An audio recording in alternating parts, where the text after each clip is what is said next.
I'd like to welcome everybody out to the rescheduled meeting for our February regular town council meeting. I will be looking to go in closed session pursuant to 143, 318, 11A6 to consider the qualifications, competence, performance, character, fitness, condition of appointment, and condition of an initial employment of an individual public officer or employee or a prospective public officer or employee, or to hear or to investigate a complaint, charge, or grievance by or against the individual public officer or employee. Do I have a motion to go into closed session? Motion to go into closed session. Do I have a second? Second. Any discussion? All in favor? Aye.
We're coming out of closed session. We have recessed. We will go back in at the end if that's appropriate for the council. Do I have a motion to come back out of closed session?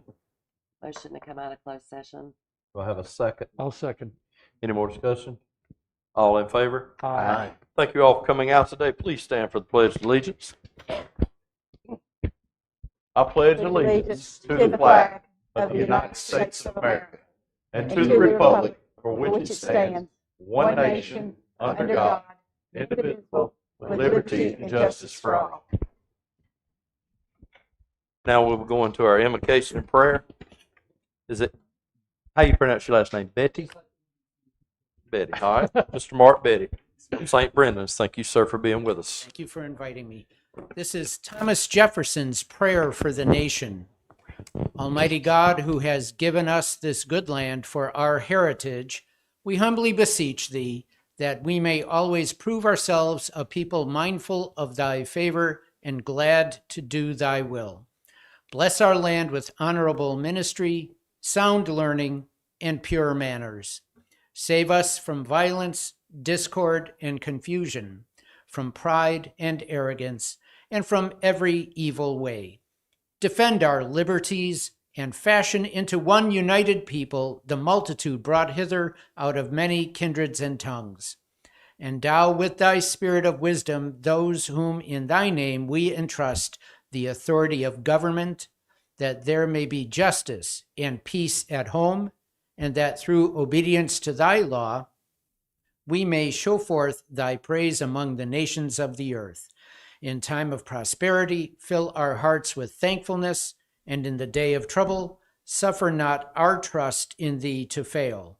All of which we ask through Jesus Christ our Lord. Amen. Amen. President Thomas Jefferson, Washington, D.C., March 4th, 1801. Thank you. Thank you so much, sir. Again, welcome everybody out on this reschedule from our little snow episode.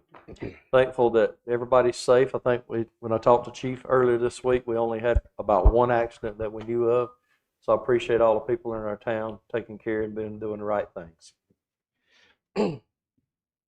And of course, our action from closed session, we will move that to the end as we're in recess there.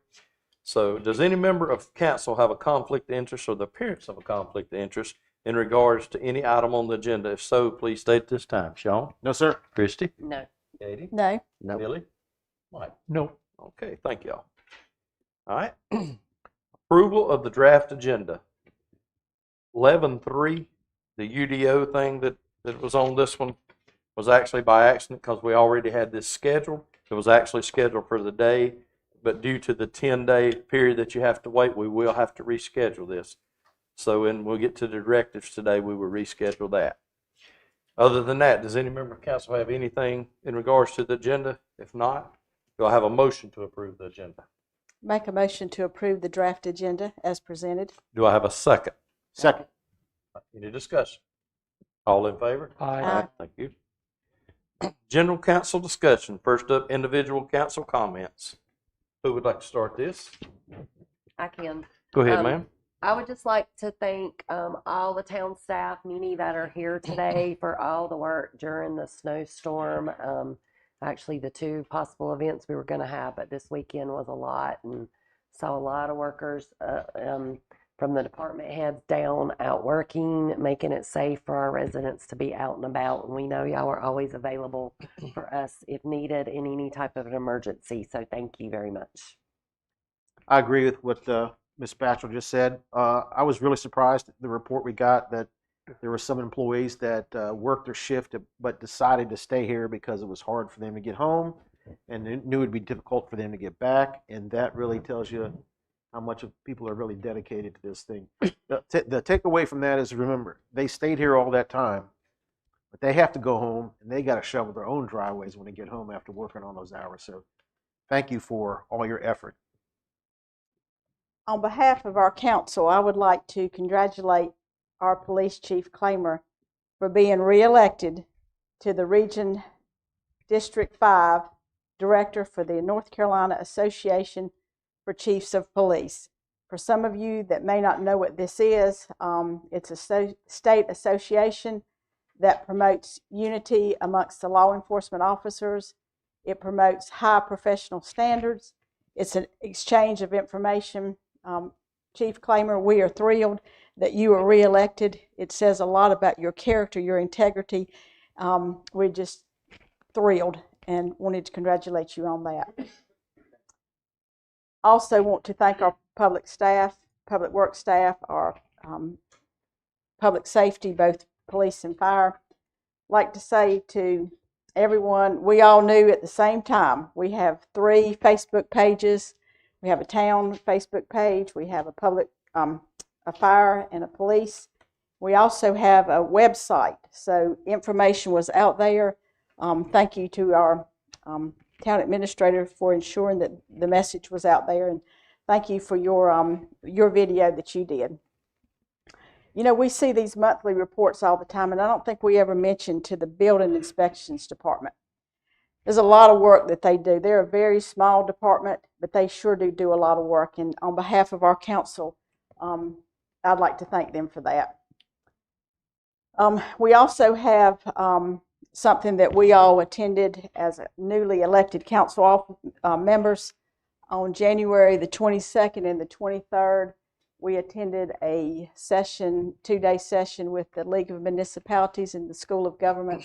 We also got our ethics training. So just want the public to know that we're trying to stay fresh on ideas and keep our credentials up to speed.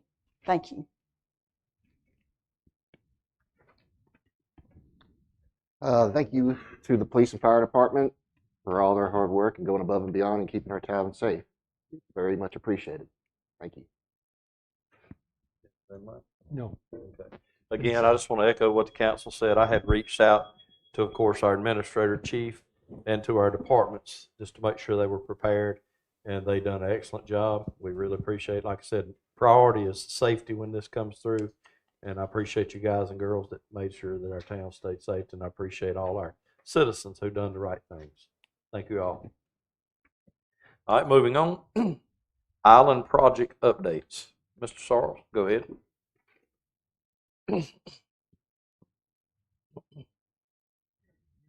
Good afternoon, everyone. I just wanted to bring to you, Alan, got a couple slides just to give you guys some information on what's going on with the projects on the island right now. Well, I guess I can do this, huh? There we go. Hopefully everyone can see that fairly well. I tried to make it as big as I could. So as of today, as far as the parking goes on the island, as you can see from the slides, we have 49 available spaces on North Shore Drive West. A lot of this stuff is from last year. We're just giving everyone the full numbers. 16 on North Shore Drive East, 24 on Canal Drive, 25 available spaces on the short streets, which 9th Street is currently LSVs. We are going to reconfigure that, take the LSVs off because we have so many on the south side of Main Street that we're going to make standard parking spaces, parking spaces on 9th Street. And then there's 54 at the gazebo, including the 4 handicaps, 58 on streetscape, 4 handicaps, 2 EVs. It would be 66, but we're going to have 8 spaces designated for business parking only, 1 hour free parking. And it says on there, obviously, when it gets warm and dry for a few days, we're actually going to paint those, stencil them, and make them all pretty so everyone can really see that this is just for business, not for you to park there for 8 hours. Currently at 40th Street, we have 14 available spaces. As of last month, the meeting that council had, they wanted to change the parking back to the original state of it. So if we do parking today, there's obviously 14 spots, but we do have 2 quotes. We're going to possibly be moving forward by the end of the week with 1 quote to resurface and restripe that area. So it would go back down to 4 standard spots, 1 handicap spot, and then a drop-off zone. Now, along Main Street currently has 16 available spaces to park in as of today. Once the cracks are repaired, that will go up to 20 spots. The reason there's 36 spots in total on West Main Street. The reason that the other 16 spots are not utilized, there are driveway issues, there's sewer manhole issues, just trip hazards, it's safety concerns that we felt necessary to eliminate at the time, for the time being. East Main Street, there's 34 spots available, 36 after the cracks. Again, sightline issues, driveways, sewer manholes, safety and trip hazards is what we looked into. So, in total, 290 spaces on the island are available to park in today after the council rescinds the ordinance of no parking on Main Street. And that is not including the 91 LSV spots that we have on the south side of Main Street. We had got a quote yesterday from AutoConnect, Jim Varner, for the paid parking. We currently have the West Main Street signs on post. They're ready to go in at any time. Obviously, with the snow event, it kind of set us back a little bit. But we did get the quote from Jim Varner yesterday. PO's already in. We're ready to order them. They have already sent it out to be ordered.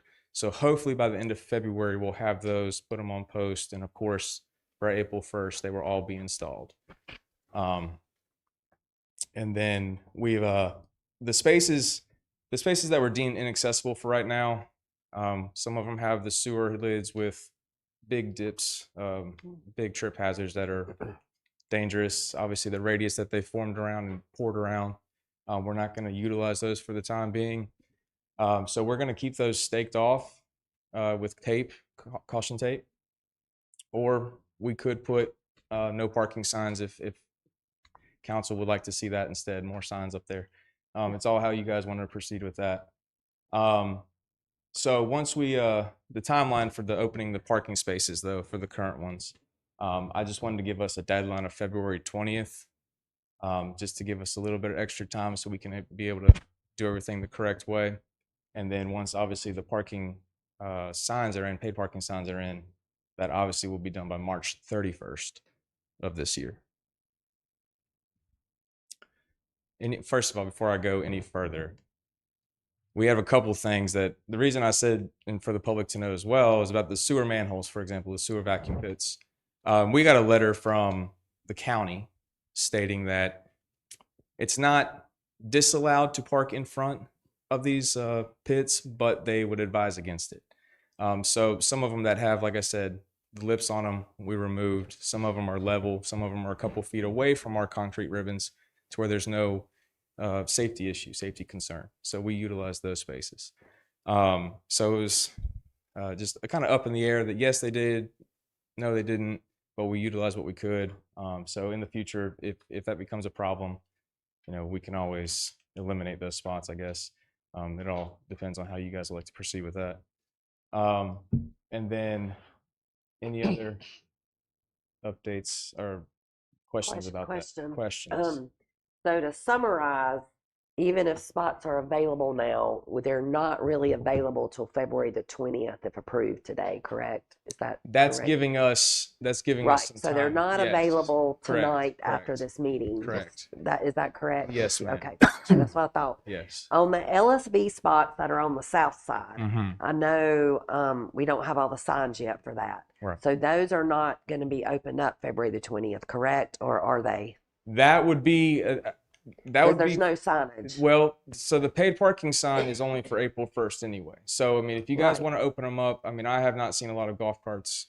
On the Right, island. but nothing says LSV. So my take is a True. truck could park there, Correct, a it car could. could park there, and those It are could. not set up So for well, that. right. So what we Um, can do is keep those staked off Okay. and just open up the north side, which is the. Well, I didn't standard know what parking your spots. plan was on that because it Well, didn't differentiate that. right. So that Well, was my as many take. single spots as there are for the LSVs, that would be a lot of signage. Right, I don't disagree. So Yeah. I would just, you know, with I the just- yeah, no. Yeah, if So- we open it up, the problem is going to be we're starting the habit of folks people parking. thinking any vehicle can Right. park there. So I think we need to make sure it's clearly communicated to everyone. The new plan here is LSVs are there. Right. and not cars, not trucks, Right. not a motorcycle or a golf cart, basically, Yes, ma'am. can be there. So I guess I'm curious everybody else's take. To me, that's the only concern, because trust me, you're going to have everything parking there if not. What Oh, does yeah. happen if somebody parks out there tomorrow in one of these spots? In the That's- LSV spots? Yes, what happens? Like if it's a sedan, what or a truck, what happens? I don't know if that would be a call for the cops to. Well, it would be a violation of our ordinance, but it's not signed. So it would be problematic in enforcing it because there's no indication on what those spots for the south side of Main Street are for. Okay. So what we'll do is we'll just keep those closed. Are they taped up? Yes, I believe the majority of them are. We had some guys out there this morning making sure they were retaped. So It sure would be nice to have them taped up so that Yeah. lets folks know that don't park here, so that we're setting everybody up for success, rather than putting them there and then we get all kind of pictures right. that somebody's Understood. parked or they roll over the marker and damage the marker. Yes, ma'am. I agree. And you're saying that you can mark them. Yes, ma'am. Great, thank I you. can. Hey, Matt, you showed us a number of parking spaces on Canal Street. Mhm. Did you have that discussion with Otto on eliminating the LSV spots? Does that figure represent that? That is not, no LSV spots are included. That's the Okay. standard parking spots we have currently that we had last All year. We cannot add any more Yeah. standard parking spots over there because of the sewer pits. So that's what was there last year, and that'll be what's there this year. The LSVs will be eliminated from Canal Drive. Okay, thanks. That's We what I have some parking spaces that are near Catchment 7. Yes. Are they going to be eliminated? It sure does seem like there's a hazard over there. There with the- are 5 spaces planned to be poured in Catchment 7. We have identified 3 hazards, a couple of utility lines that would have to be moved as well. So we're gonna pour 2. I've already spoke with the contractor; he understands. So we're just gonna go back with 2 once Catchment 7 is completed. And Matt, one more thing. The day I met you out there in December, you mentioned to me about the sewer line on that side of the street. Is it like did you tell me it was an asbestos line or something along that line? Water line. Yeah, It's a it's pretty 6-inch. brittle or fragile. Yes. Yeah, so what you just told us also is playing into that decision of the only 2 parking spaces. Right. Thank you. Yes, sir. Have something else, because this is the first time seeing this Yes, part. ma'am. I So understand. if you can go back to the part where I think you said 25 spots, and then it was something on 9th Street, because I was trying to, right there. 25 Is that available it? spaces on short streets, 7th through 11th. After we remove 9th Street LSVs. Yes, ma'am. So when you're saying removing 9th Street LSVs, you're removing them, or are you putting something else there? Standard spots. And how many standard spots are you putting? 3. 3. Okay. There's a house with a driveway, Yes, That I'm very comes out of familiar 9th. with that. so he's that was confusing. that one That was is, a lot going on there. yes, ma'am. So Yeah. 3 would be Okay. Okay, it just didn't say. Safely I knew you installed. said something, but I was Yes, ma'am. trying to write down. Okay. yes, If ma'am. you can email us this, so I we will. can, Yep. might have more Yeah, questions. absolutely, Thank you. absolutely. Thank you, Matt. Thank you. Very good. You're No, it welcome. hasn't been easy. All right, so Catchment 7 real quick. So Coastline came back out 2 weeks ago to kind of put some erosion control down, level off some things. They have 6 basins along the project that need to be lowered. My concern for a few weeks now has been lowering those basins. I brought it up to the contractor and the engineer. Said we're not lowering them until I get written confirmation that it's safe to do so. Actually, I know it on there. I haven't updated that because I just got the phone call about 15 minutes before we came in here. The engineer called me, sent me over email saying that it is allowed. It won't ruin the integrity of the boxes. So that helps us out with timeline as far as being able to lower these boxes, get the job completed sooner. It should not ruin any part of the box. They're getting a formal letter written up currently, but I do have emails stating this from the engineer and the contractor. Does that make the warranty anything like that? I mean, are we in full compliance and all that? Yes, ma'am. Okay. They will come back out after the water line is moved at the 6th Street and East Main Street intersection. I just spoke with April, who's with Brunswick County. She's an inspector. They have ordered the part that they need to put an inserter valve in on that asbestos water line to move the water line so they can continue on with their pipe project. It shipped out today. It should be here by this week. By next week, they should hopefully be able to get it installed. If it's installed by Wednesday, this is according to Brunswick County, installed by Wednesday, they should be able to get a notification out to the public that water would be shut down the previous week so they can move the valve and well, that the water will be shut off to move everything they need to move. If not, this would obviously push it back a whole nother week. So hopefully they can get it in and take care of it by next week. And then the contractor, like I said, will be able to come out after that and install the rest of the pipe and finish up the job. This So- water valve, I'm sorry, this water valve you're talking about that they have on water, that can all be done in one day, though, correct? Yes. Okay. This should be. Water should only be shut down for a day at most. And their time frame is 9 to 5 p.m. What they've been doing with the other 2 water lines that they've had to move has been sooner than that. Okay, awesome. On 4th Street in Maine, I've had some residents yesterday tell me, and I hadn't had a chance to, it was late yesterday, that their concern is where that drain is put at there, that's not where the water pools.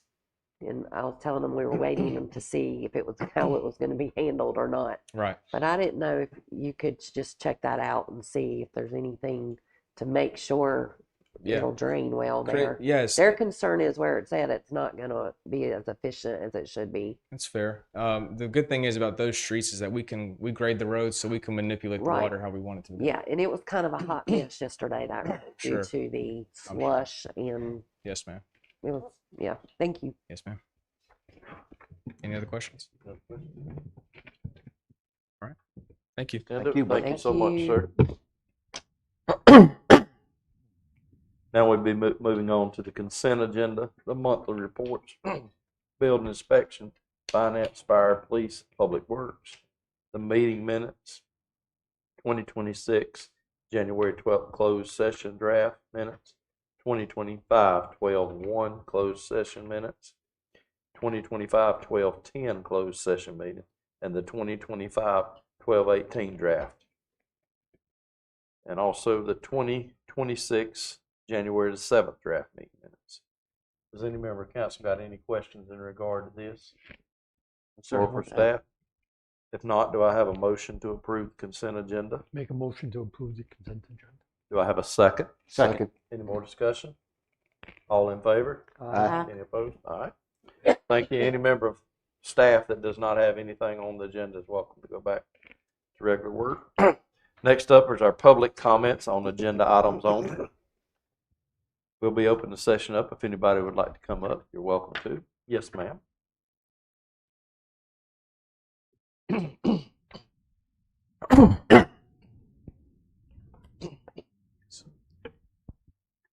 Ann Bockelman, 404 3rd Street, Sunset Beach. Good afternoon. I'm happy to be here to talk to you a little bit about the Old Bridge Historical Society and ask you to vote in favor of the discounted rate for the use of the park for Strawberry and Wine Fest. I think Anita August couldn't be here today, but I'm sure she would like you to know that she is also in favor of this for the Possibility events. Our organization was founded in the summer of 2020, in case you don't know very much about us. 3 local women, Karen Dombrowski, Chris Wilson, and myself. We incorporated in North Carolina as a nonprofit in that year. We also became a 501c3 recognized by the IRS. We're an all-volunteer organization. We have no paid staff. As such, we do our best to be good stewards of the money that's given to us. We watch our pennies, and we used to joke, this is 15 years ago now, that if we could clip coupons for the old bridge, we would certainly do that. Now you can't clip them anymore. Strawberry and Wine Fest is our primary fundraiser each year. This event, many of you have been to, I know. It provides enjoyment and entertainment for our citizens, as well as economic opportunities for the people who have the small, very small mom and pop type businesses or single individual who are our vendors.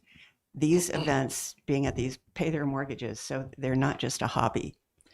Our primary goal when we were established was to save the old bridge as an important part of Sunset Beach and its history. But our overarching goal has always been to discover, preserve, and share the history of the area. We are also actively involved in serving our community. We welcome visitors and residents alike to our museum. We offer history walks highlighting many of the interesting stories from Sunset Beach and this area, including pirates, George Washington, the Civil War, lots of other things. We provide a popular summertime children's program called Young Explorers. Many of our town departments have participated in this, the police department, the fire department. They have a learning activity, they do a craft related to that, and have a small snack, which is very popular. We speak to groups about the founding of Sunset Beach. We have spoken to a variety of groups in this area, Rotary clubs, history interest clubs, the Sea Trail Garden Club, Friends of the Library, all sorts of places to share the history of Sunset Beach and the area, since Sunset Beach didn't officially exist until 1963. We work with other nonprofits to help them, and many of our members overlap. There are volunteers involved in lots of organizations. Recently, we were involved in a video promoting Brunswick County. It was filmed at the bridge, and we provided the narration. This is being featured widely on social media, and I do think it puts a good light on Sunset Beach. We also collect stories, photos, memorabilia about our history, people who have photos from Great Aunt Minnie, who was here back in the day. In our museum, we have historical artifacts from our area, like pottery shards from the Native Americans who lived in Sea Trail, what is now Sea Trail. It wasn't then. And that was in the early woodland period, which, by the way, began 1000 BC and continued until about 700 AD. So it's a long stretch of time. We have pottery shards you can hold. You can even take one home, and it might give you a little thrill to have something that is from that long ago. We have items from the Civil War, including the Vesta, blockade runner, the dredging of the Intracoastal Waterway in 1933, which actually made the island happen, World War II, and many other events in our history. We believe that learning about our shared history in this area is a good way to inspire building community. And we will continue to gather and share that history. And we do it because we love Sunset Beach. Thank you. If you have any questions, I'd be glad to answer them. Thank you. Thank you so much. Anyone else on agenda items only? All right, doesn't look like we have any, so we'll move forward. Town Administrator report. Go ahead, Mr. Ken. Thank you, Mayor. I know it's been said once, several times about the storm and the work that everybody did, but I thought it was appropriate to read the names into the record of the folks that spent a lot of time this weekend away from their families and dealing with this snow that I hope we never see it again. From the police department, Tracy Phillips, Bill Arp, Rodney Lale, Kevin Long, Steve Bullock, Josh Fisher, Dave Cannon, Matt Rangeli, Connor Woolsey, and Brandon Gray. From Public Works, Ashley Babson, Aaron Marshner, Philip Seiler, Jerry Todd, Matt Sorrells, and Vicky Todd. From Fire, Neil Jackson, Kate Saja, Thomas Johnson, John Rogloni, Joseph Fulmer, Wesley Gaskell, Jamie Smith, Heath Harbison, Sonny Smith, Matthew Gaskins, Shane Graham, Patrick McDonald, Paul Brown, Joseph Adams, and Richard Childress. Manning the EOC at the fire station were Rick Kimball, Larry Kramer, Jim Tedesco, and Pete Larkin. On the administration side, doing updates to our public, Kimberly Rigsby and Sherry Draheim. This last month has been pretty busy for me. But I worked with McGill to submit a CAMA permit so they can start working on Majestic Oaks. One of the things that they were waiting for was some of the debris that was there, which has now been completely removed thanks to Public Works arranging that. They're going to begin soil sampling soon once the snow is gone, so they can start working on that project. And they hope to be in construction before long. Worked with Matt, of course, on some of the parking concerns. and attended a GSAT's technical coordinating committee meeting along with several other town managers from Brunswick County. That's all I have. Anybody got any questions for Administrator?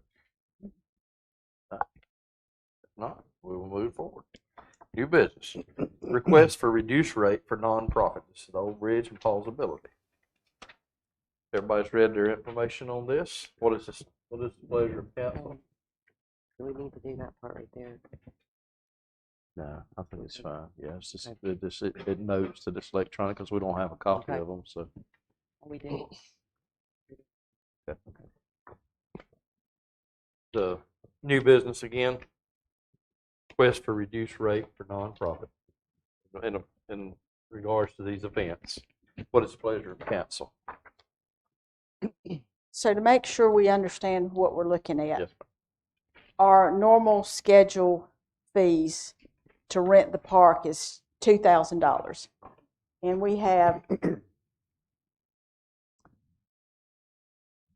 is it 3 that we have? We have Three, I think. 2. Yes, We have 1 from Old Bridge and 2 from Possibilities. So our normal fee is $2,000, and they're asking for it to be dropped down $1,500.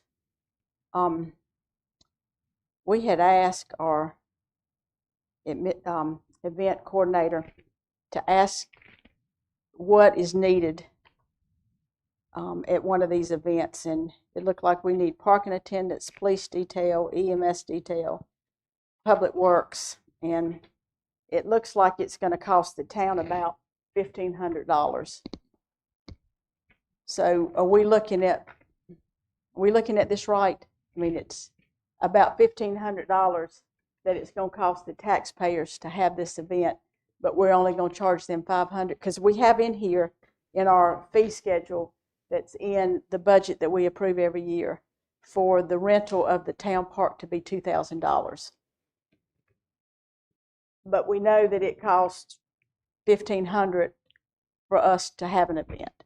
So we're looking at, I mean, are they looking for us to make a $1,500 donation to their entity? I'm confused. Yeah, well, Somebody help us Yeah, out here. I think by what I've read and in reading it, reached out to Amy, our events coordinator back there. Thank you, Amy. And Amy's provided us all kind of detail. And this is nothing against the nonprofits. And appreciate everything the Old Bridge do. And it's a wonderful event you put on. It's really not about your event. It's looking at this from a dollar standpoint of what does it truly cost. And it looks like the information, the breakdown at a minimum is right at $1,300. It'll cost us with the parking attendants, the police detail, EMS detail, and public works. So we're looking, I know me, looking at it from purely a dollar standpoint, how do we do that? And if the more we could get requests for, do we want to go in the hole for this? So we've got to look at our spending there.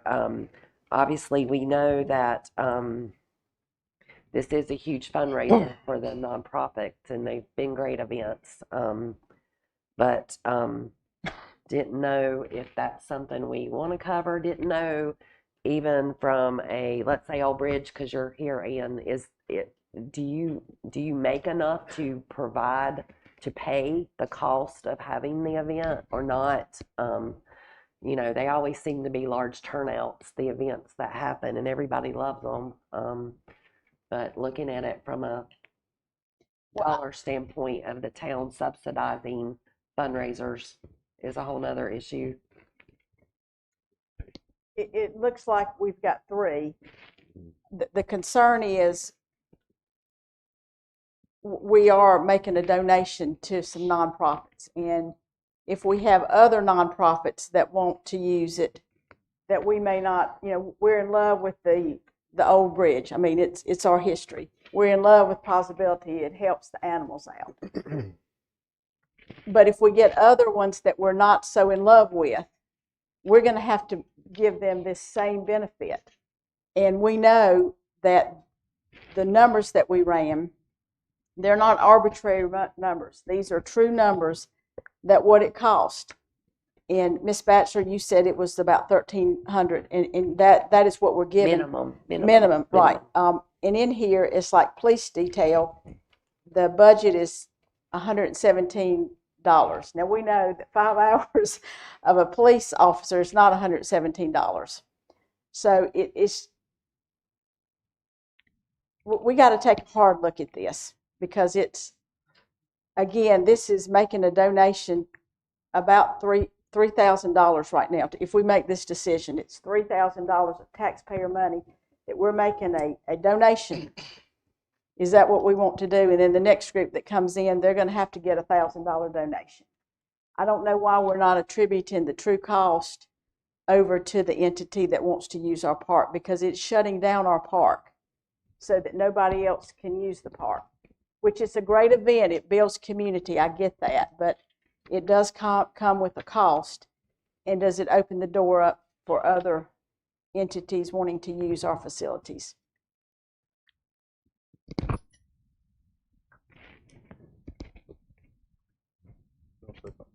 Yeah, I was going to say, based on knowing that other nonprofits will probably come forward, because there are several that I know of right offhand, I feel that if we should stick at $1,500 per event. That way we at least cover the bare minimum. If we go over, we'll eat that. But it does provide a fair amount. I mean, we've dropped it. They wanted 500. We'll take 500 off the top instead. That's good thinking. I mean, we are trying to be friendly with them and make a donation, but we're still being whole with our cost for our taxpayers. What is the council's idea then on this as a final price? Let me ask that. For our nonprofits, which is our town nonprofits, what would be the price that we could do to help them, and then we'll go from there. What are y'all looking at?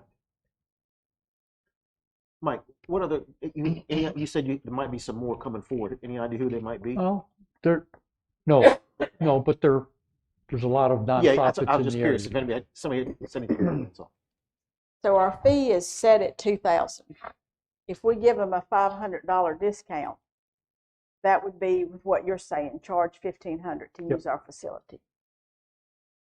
This is for a large scale event. Amy, correct me if I'm wrong. So that $2,000 fee is for over 151, is it, that they assume that's going to participate? So that it's set at 1,500. If there is a motion that comes forward, it shouldn't be for all nonprofits. It's got to be for the large scale nonprofit events. Yeah.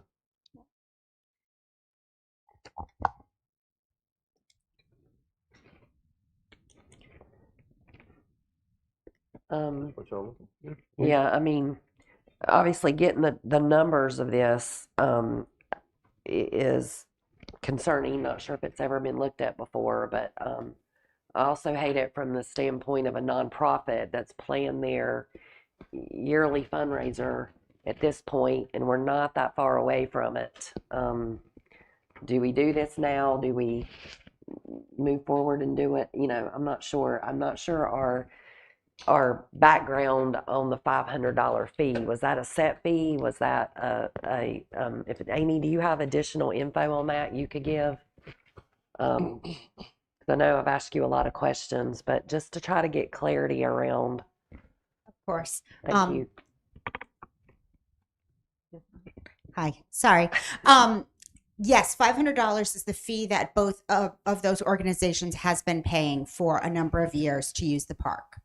The $117 for the police is the hourly rate of the officer who's normally there, divided by the amount of time for each of these events, which is I included 6 hours. So that's their hourly rate. Are we supposed to multiply 117 by 5? No, that's their hourly rate for 6 hours.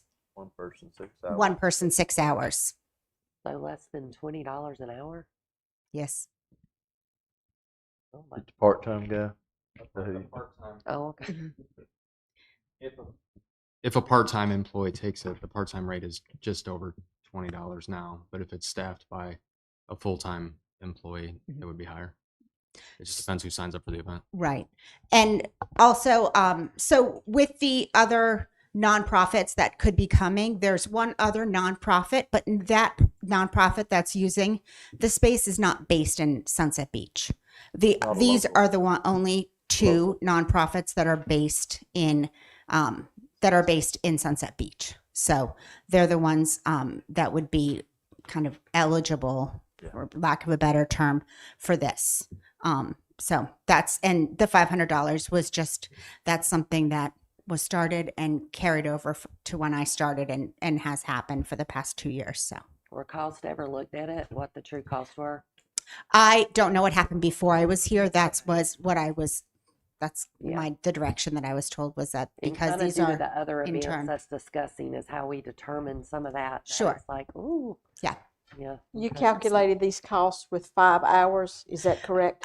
It's 6 hours for the parking attendants and 6 hours for the police detail, and it's 2 public works employees for I think it's for Vicki, was that for 6 hours? It is for 6 hours as well. And the EMS detail is a shift, so they come in a little bit before, but they're there from the 12 to 5 for both of the events. And we're sure about it 6 hours. And the reason why I'm asking, our sheet says 5-hour events. Yeah, And I the know that events they're are, not just 5 hours. I've been to them, and sure. The events are from 12 to 5. They do come and set up earlier, but we don't have, say, a police officer there at 9 a.m. when they're starting to set up. They would come in closer. We also don't bring in the parking attendants until 1 hour prior to the event. So, and the same with the EMS detail and public works. Those people are coming just before the event starts, that they're there for the event itself. But all 3 of the events that we're talking about are all scheduled from 12 to 5. And Amy, the first event is April 26th, is that correct? Yes. Okay. So the Old Bridge is the last Sunday in April always. Bandfest is the first Sunday in June. And Calabash, normally Oktoberfest happens in Calabash, but this year they wanted to bring it to the park, and I believe October 24th off the top of my head is the date. Let me ask you this. If the event is rained out, we do give the money back, correct? I haven't had that happen, but normally, yes, I would expect. We pretty much go rain or shine for these events. So it would have to be Unless it was kind of a torrential hurricane storm. situation. And then, Thunderline. yes, Yes, it would ma'am. have to Okay. be something specific. But I haven't had that situation come up at that point. But yes, if we didn't have to pay for the staff, then it would We make give your sense. money back. Yeah. Stephanie. All right. What's the pleasure of council in regards to this? Can I ask a question of Ann? Most who's definitely. here? Most definitely. Ms. Again, Ann, would could you like to come up, please? Sorry.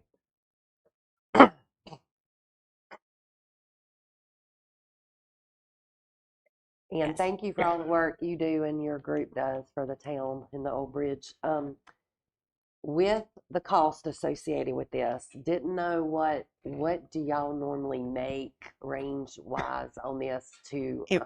It varies on how Okay. many people come and Yeah. what the weather is. Yeah, like a range of what On you what make? mood somebody's in on Sunday afternoon. We never really know. I would like to say that the council has the right to approve or disapprove any event that happens in the park. Am I not correct about that? And although there are other nonprofits operating in this area, to the best of my knowledge, the only nonprofits that have had events in our park are the Old Bridge and Possibility. So we have other nonprofits operating in the town, but they do their fundraising in other ways, and they don't have festivals like we do. The veterans, for example, sell the bricks that go into the memorial, which is a wonderful thing that they do. So, other nonprofits do other things. I would be surprised. I certainly can't foresee the future, but I would be surprised if other local nonprofits decided to have a festival And certainly at that time, that would be your prerogative to agree or not agree for that to happen. If there are nonprofits that are coming in from outside the area, you know, I can't even think of an example right now, but if they wanted to come, then that would also be your prerogative to say yes or no. You know, we appreciate the support we have from our community. And as you know, we are working on relocating the bridge. So right now, we're especially grateful for any funding that we receive through various activities. Got a question.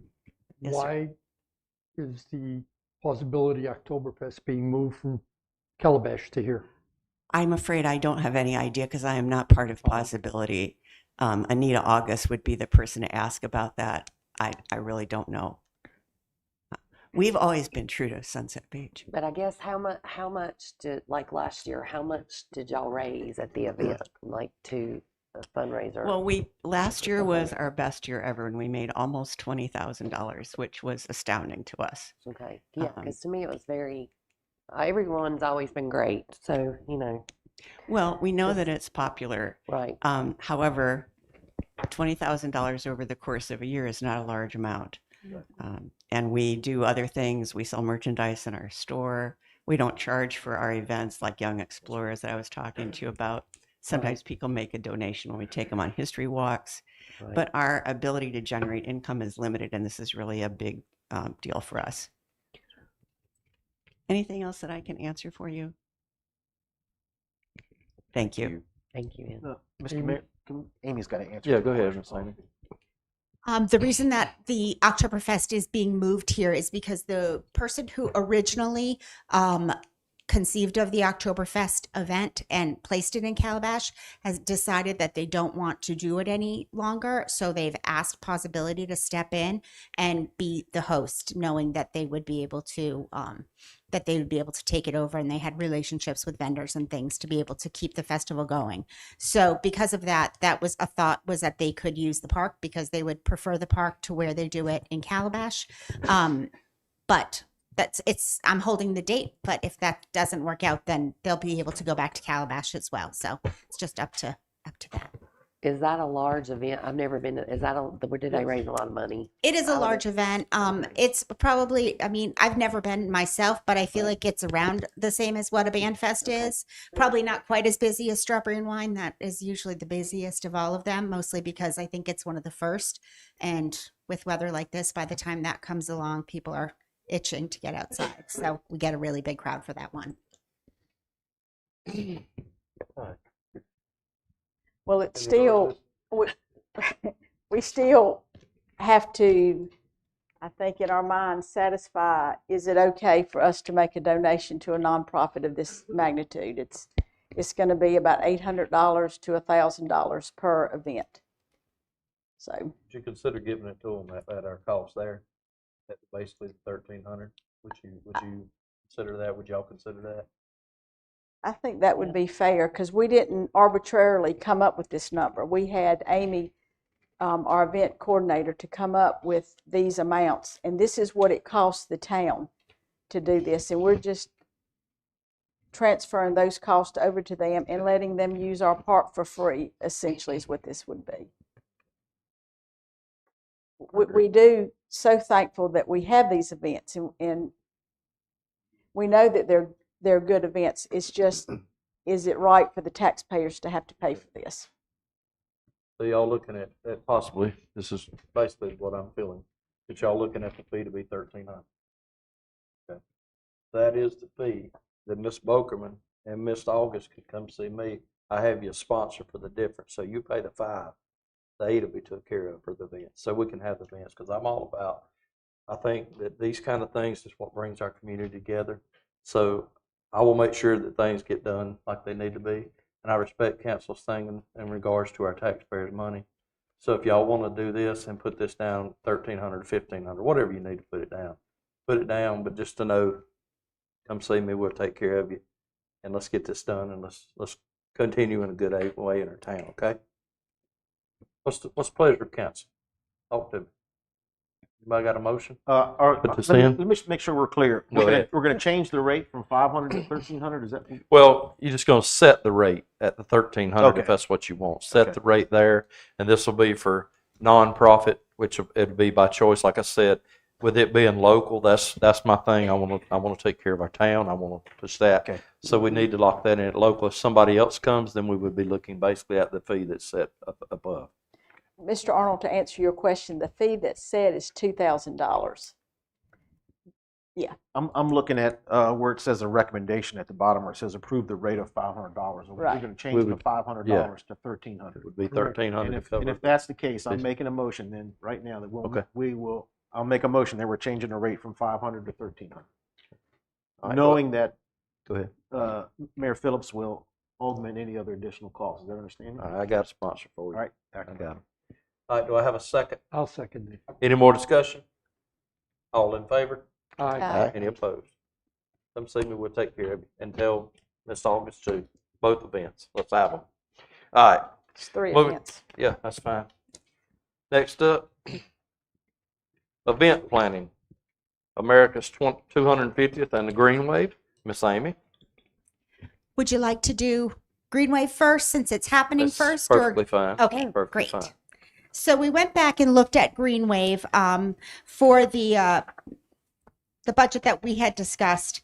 The Green Wave is something that we started doing last year. We've kind of expanded Earth Day, Arbor Day, and into a larger event. We moved it to a Saturday as well, so that way we were able to have more people. And we've included groups such as Home Depot and things like that, where they are able to come and provide activities for kids to use as well. Also, at this event, normally give away plants. We last year gave away seagrasses, shrubs, and pollinators to people who were in attendance. We had a band that came, a local jazz band performed at that event, and we also had a number of craft vendors as well as food trucks. So we'd like to do the same event this year. I've given you all the broken down costs, and I'm looking at the broken down costs here, but I don't have them right in front of me. I think once we went through and You need to I look know at this. that you had asked if I got notes all over it. So. I know that you had asked that I remove the cost of the plants and remove the cost of the band. And by doing that, that brings it down to about $2,900. So if we're able to change the band to a DJ at $500 and find a sponsor to pay for the plant giveaways. I know we're already going to be speaking to GFL to ask them to have the disposable bags that we can use. They can have their branding on them, and those will be what we would give away. So that would bring us down to about 50% of the budgeted $8,000. So we'd be down below $4,000. So it's about a 50% savings from last year. Okay. And we'll switch the tree planting to March 20th, so there won't be a tree planting at it.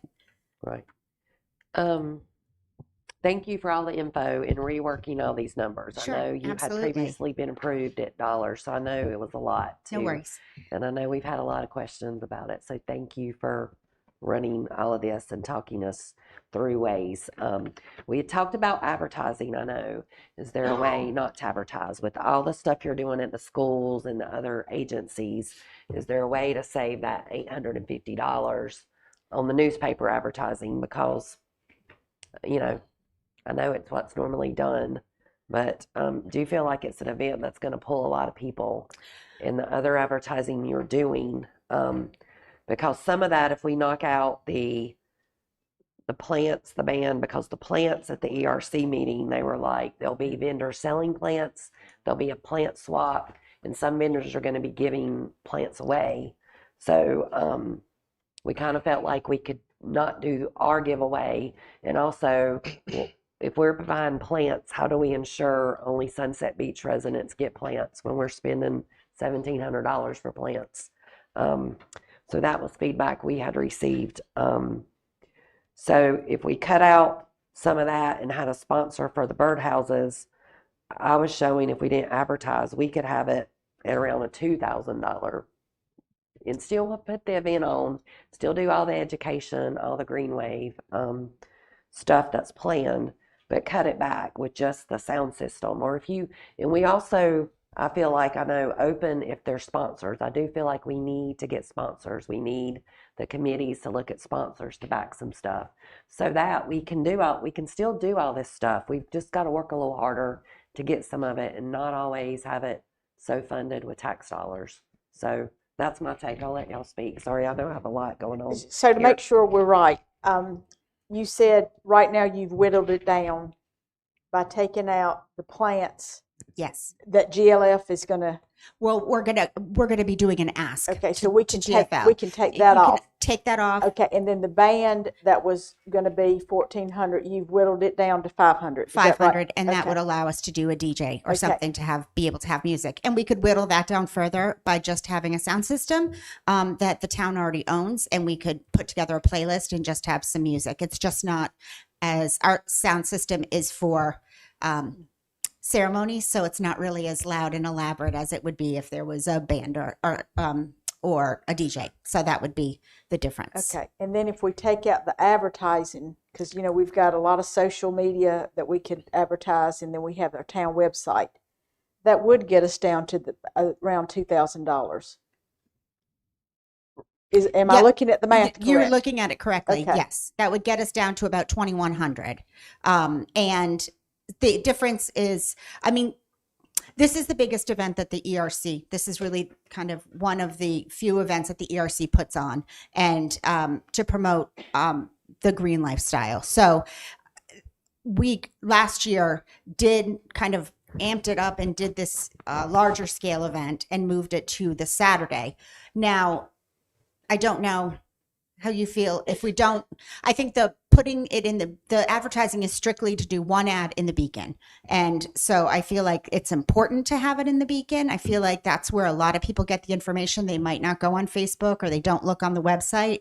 I will, of course, have the banners around town, and those I'm reusing from last year with just the stickers over them, so that I'll be able to change them. But, as far as advertising it, I do feel like it's important to advertise it. We did get a much larger crowd than we've had in the past, and it would bring in more people. And as far as the plants, yes, we do have the plants.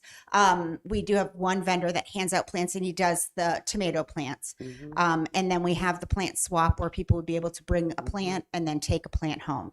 Right. Those are just more of a seedling size, as opposed to a bush or a shrub or a grass that they could plant that would do things like, that are more native to the area and things like that. So that's the only difference with the plants we gave away, as opposed to the plants that the other groups gave away. But Well, I can certainly yeah. look for a sponsor Yeah. to do that as well. Yeah, and to me, we're not opposed if they get sponsors. We would like to see that committee Yeah. take this on, and it not be so much on you to do this, Yep. because it's their baby to make, as big as they would like it to be, but Yes. that means some work to Mhm. make that happen, I feel like. And to me, if you're doing the signs and banners around here, that's that's advertising it for our community. Okay. We're just seeing, unfortunately, with $850, every time we do something in the paper, it adds up. Yeah, We're like absolutely. $9,000 a year on that, and we need to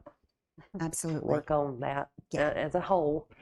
Absolutely. And that's fine. I just wanted Yeah, to and I share kind understand. of that Yeah. thought and kind of what we had done in the past. So But I'm to fine if we me, want to yeah. take that out as well. I think Well- that we can certainly have a great event without having it And I feel like advertised. it'll be a great event. Yeah, And to me, the absolutely. 2,000 isn't meaning they can't do all the other stuff. If they fundraise it, Absolutely. How many committees do you have on the Environmental Resource Committee that are helping with this We've event? in past we've had a committee of 3 that was in charge of it, but this year we've changed it. So everyone, the whole committee is the committee. So It's like everyone's working subcommittees. on it. Subcommittees? So all of the subcommittees, we've divided the vendors up into 4 different groups, and then and then we also have a group of people that are only working on sponsorships. right? So which is they're great. doing those they'll be doing Right. those things. I've sent out the invitations, and I'll be doing more of the administrative things, but they'll be reaching out to the contacts themselves and making sure we're bringing those people in for the event. It was very glad to see that ownership is off your plate in a way. I know you're helping a lot, which has been great. So is the budget that we're looking at now without the advertising $2,100? Yes. And that's what you need our approval on? I have 8,000, but I just kind of need your direction that that's what you would like it to be, and we don't want to give away plants, and we don't want to do the advertising, and then that way I can just go from there. But you don't need to make any sort of you don't need to vote or anything. We on do it. want to give away plants. We won't, but we don't want to have to purchase the plants. Sure, Because absolutely. we feel like there are enough people in our community that would like to get their name out as being somebody, or their company being a green company, to promote the Green Wave. So we do want the plants to be given out. We just don't want to pay for them. Absolutely, and we'll be working on that. So. Okay. We'll be working on the sponsors, but yes, with all of the expenses that we were talking about, $2,100 will be enough to put the event on and have a great event. If you happen to go over that amount, would you please let us know Of course. that it looks like it's going over, so it's not sticker shock when No, we see the final? absolutely. Absolutely. I'll make sure that I keep you updated as we get closer to the event, and then I'll do a post event so that way you'll have that as well. Amy, real quick, what is $30.32 for trash cans?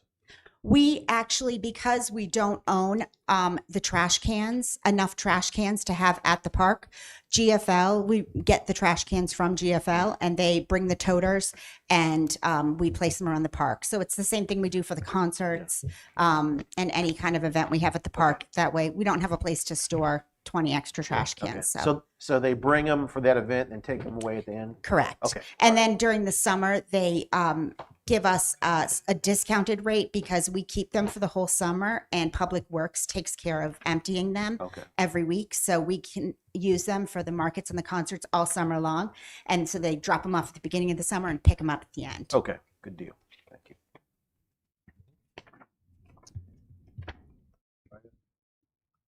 Consensus, I put the consensus pretty much of the council. Yep. To 2,100, so that's good. Sounds good to Okay. me. I just want to move on to the America 2250.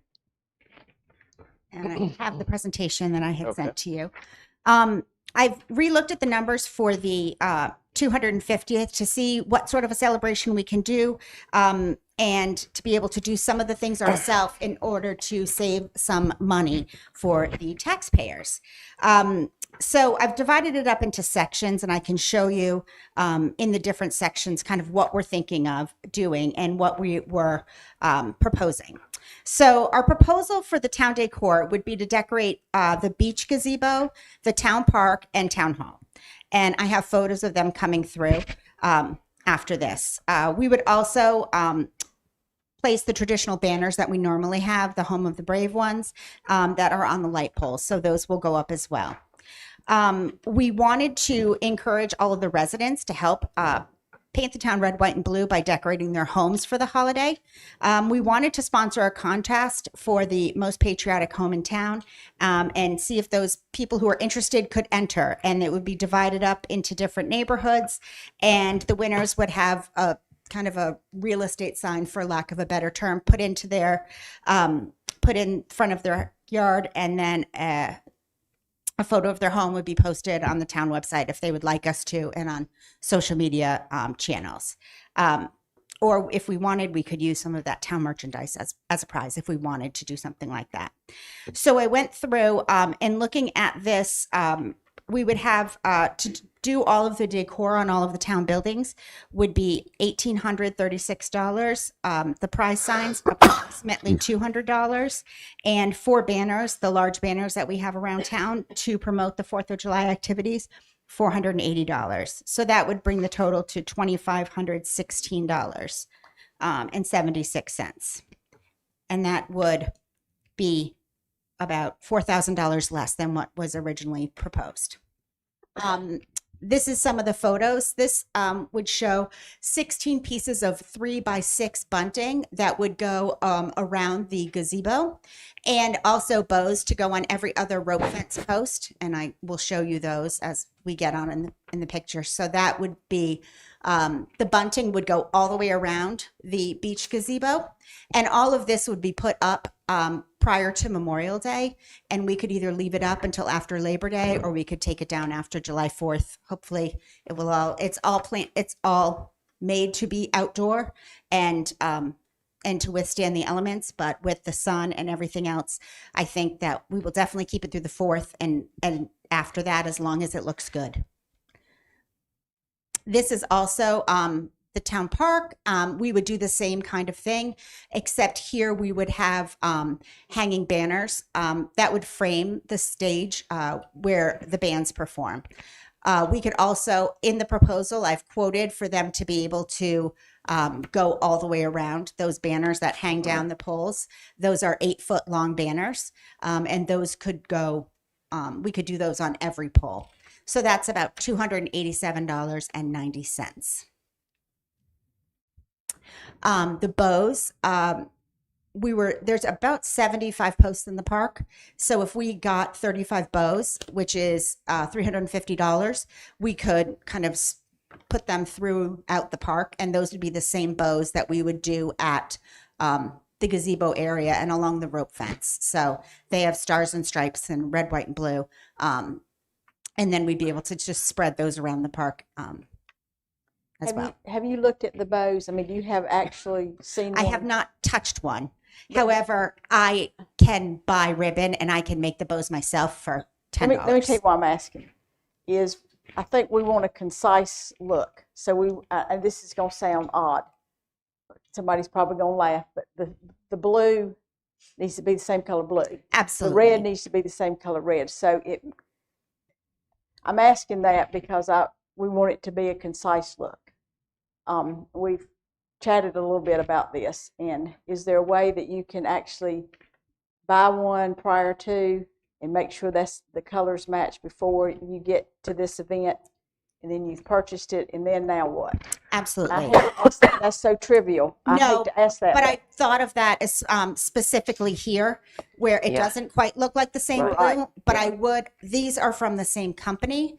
So that leads me to believe, and it's the same fabric. So I will, yes, that was Just important to verify, me, please. and I will verify. Thank you. And same with the bows. I will get one and touch it and be able to show it to everybody before I purchase 60 of them, just so that we can feel good I don't know that we need to see it, long as you know No, that our I just- expectation is that the Yeah, we color want it things are all- going to be matching. Absolutely. Thanks. Absolutely. Where are all these bows going to be stored at? Well, Because I think Public after Works is full. yeah, after the after being up for 2 months, there may be no reason to store them because they may be done for after one season. The bunting and things like that, I can get some plastic tubs. I have space upstairs. I've cleaned that out, so I'll be able to put that upstairs. And I've had these buntings at my house Mm-hmm. for 3 years, and it's not been a problem. They're still looking great. Great. And they're out for the months. Yes. And so if you know the right ones, it should hold up Should be in the the right wind and the sun. Yeah, absolutely. And then also we had talked about decorating the roundabout. This would be on the Sunset Sunset Boulevard side. So both ways. So Bill's is on your left and Mavericks is on your right. So we would have a banner that says 250 years or Welcome to Sunset Beach, celebrating 250 years of independence. Something like that, where we could customize those banners. And then we could do those stars that I have on there. They're inflatable. They are 5 feet tall. So we could have those that could be inflated, and it would be red, white, and blue, and they would light up. So we could have those at night, or we could just have the banner. And then always we will have the veterans will have the flags out as well. And we can work all of this in concert with the flags that are already going to be there. So we can get rid of the stars and just have a banner on each side, or, we can work it out, but there will be the flags there as well. The stars, are they like the inflatable? They are. thing? They are. I have a quote from a company to be able to do an actual 10-foot high flag that lights up. So we'd have a red, white, and blue light up moment at the roundabout, but it's a lot of expense. So And then we also talked about decorating the town hall, and that would be to do 2 6 by 10 foot flags that would go on the peaks of town hall, and 2 spotlights as well that would be solar powered, and we could put up, so we'd have up lighting on those flags in the evening. 6 pieces of bunting. It would be smaller bunting to go just over the 2 entrances. And if we wanted to, we could put a banner, the same kind of banner that we would have down in the roundabout. We could put it in front of town hall as well. So we could do all of those things, and that would keep us all within that $2,500 budget, and that includes 4 large sign banners that would be up ahead of time to advertise. So that's the decor piece of what we were thinking. Before you move to the next piece, Yes. let's stay on the decor piece. Do we like the inflatables? Do y'all like that look? Not really for inflatables myself Okay. with the wind and stuff. Yeah, I was gonna say, I'm more worried about a storm coming up, something happened to them, they're Yeah. getting beat up or. Fly away. That'll be a maintenance fly for away, Public Works exactly. to have to keep adjusting them. Exactly. We can certainly eliminate those. I Yeah. just wanted to have a few options to show you. There might be a safety hazard there. Well, Tracks- I tractors do can feel look tops of comfortable. or something. This year, the way that the roundabout was secured, we didn't have any issues of anything even blowing over. So I have confidence in that we can put things in that roundabout and that Okay. won't be taken out. Well, we're in the roundabout area. I know it always really looks nice with all the flags that are out there. And then if we have the large banners, I know we looked at some on Amazon that weren't $350 customizable, but I didn't know if you want it to definitely say Sunset, because I just they think were a that I know fraction. that those are strong and sturdy, Yeah. and that's why I feel more comfortable Yeah. using those than the ones on Amazon, because if I Yeah. can't touch it, I don't Yeah. feel comfortable with it. I'd rather have something that I know is that heavyweight vinyl Yeah. that we're used to, and Yeah. that has the grommets that aren't going to rip and you off. can order the heavyweight ones too. So that would be my only. I guess I like the look, and I appreciate you doing the mock-up so we could all see them, because before we were, unclear on some of that. I personally like the look of the buntings everywhere, be it at the park, be it at the beach gazebo. At the gazebo, I like them at town hall. I'm not opposed to what you want to do in the roundabout, minus the inflatable. But even here at town hall, I think if you just did the 6 buntings and not have them hang the flags real high and do the lighting and all that, it would still look festive for the 4th, because we want to be festive, of course. That's my take. I'll let the rest of y'all speak. I agree with what Ms. Batchelor just said. Everything looks great. Thank you for showing us. I think you're here to do away with the little puff up things. Yeah, absolutely. They do fly Absolutely. away, and that could be a hazard. Yeah. So, Yeah, and at the town park, the banners that hang down, Mhm. to me, that does the photo, like you said, it looks off, and it Sure. kind of is competing. Yep, So I to would me, get if you some sort of. even if we had the bunting and didn't have those, I think it would look great. But whatever you decide, that looks good. Okay. So with reducing some of that, my calculation comes to, for the town decor and town buildings line item that was 1,800, that gets it down to like 1,300. Mhm. Are you comfortable with that? I am, mostly because we're going to put it up before Right. before Memorial Day, so Right. it'll give us a chance to take a look at it and say, no, maybe Right. we do need to put a little something out Yeah. somewhere, and then Okay. that way we have time to address Okay, it yeah. before the 4th, and we're not putting it up on the 1st and sort of Yeah. there holding out with not knowing what And we- when our public works staff is so busy. Right, that was Also, so that, and I know, like I told you with mine, they've stayed well, so they've endured the elements. great. So for events, we're going to have our regular scheduled concert on Wednesday night. And then on Thursday, we're going to have our regular market, but we will have a number of additional vendors that will come. The vendors will dress up in patriotic clothes. We'll have some different patriotic goods for sale. And we're also going to host a patriotic pooch contest. That's dog heaven at the park. So we'll have everybody come and dress their dogs in patriotic garb, and I will have a basket of goodies. One of my vendors has committed that they would provide goodies that we could make into a basket. It'll be a dog themed basket that we'll give to the people who win for that. And I will also be reaching out to the vendors to see, I'll encourage them if they want to have sampling or things like that at their booth that they don't normally have. That would be a great time to do it as well, just to be able to give people a little extra something that would happen. So it'll be a regular market with just some additional features. And then at the concert on Friday night, we're going to have River Mist perform, which is going to be wonderful. We'll have our lawn games that are going to be set up. We're going to ask everyone to come dressed in red, white, and blue, and we're going to award prizes to the best dressed adult and the best dressed kid. I will look for some local organizations to provide some donations for prizes for that. And prior to River Mist beginning, I wanted to have a short patriotic ceremony. I've reached out to the Songbirds to ask them to perform a short medley of patriotic songs. They normally do all of the different branches of service anthems, and it's always very popular, and we can get the different people from different service branches to stand up to be recognized in that. I'm also looking for someone who would be wanting to come and read the Declaration of Independence.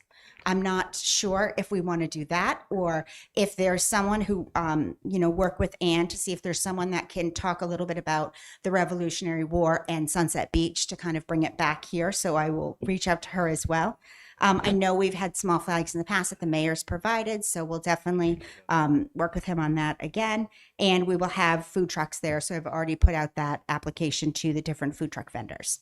I have a couple of different things that we could do that would be in addition optional add-ons. We could have a face painter that could come and paint kids' faces for that. We could do kind of one of those big balloon backdrop things where we have a professional person come in and they do something that people could use as a backdrop to take pictures in front of. We could do an essay contest that we could put out to the schools on what America means to me, and ask them to come and read their essays, the ones that would win. We could do a buyout of the Mootown ice cream truck. We could offer free ice cream cones during the event if we wanted to, and that's $5 per voucher if that's something that we wanted to do. We could also do an best apple pie and best chocolate chip cookie contest, and have the bakers bring their entries to town hall the day prior to be judged. And then we'd announce the winners and award the blue ribbons on stage at the concert. So generally with the only addition to this we normally would have police, which would be approximately $200, parking approximately $480, fire, that team is always on duty doing the popcorn anyway, so it's $680 for that one. So that would be the additional cost on that. And if we wanted any of those add-ons, there's prices that are attached to all of those as well. And then I know that we wanted to get away from the July 4th date, because it's such a busy day on the island, and we'd like to get away from the July 4th date for the fireworks. So I wanted to just work on being able to rebook it to a different date if you would so desire. We could do it at Memorial Day. We could do it at Labor Day. We have paid a 50% deposit to the fireworks company, and I was able to cancel the buses that we had originally scheduled, and we are getting back our deposit from that. And that's the only money that we've paid out so far. So from you, I just need to know if we would want to completely cancel the fireworks, and make sure that, kind of in keeping with what we had said about the busyness and the level of the amount of people that are already on the island over July 4th, or if we wanted to go with a different date, or if we wanted to just decide that the beach isn't the best place for the fireworks, knowing that we don't really have another place in town for the fireworks. We need to have a 60-foot diameter of, for lack of a better term, blast zone. And then we need to have a viewing area as well. And the park does not work because we would have to basically close down the intercoastal waterway, which would be a whole other situation. So I don't know that that would work. And there's not another place that we could gather that many people and have the fireworks. So that's just that's what I would need to know. Majestic Park area is not big enough to have the staging. And then people could be at their house, in the road, whatever, on the island, or see it from across the thing. I would have to take a look at the plans and check the dimensions and see if that's something that we could do, and use Majestic Oaks, and be able to use that as the zone.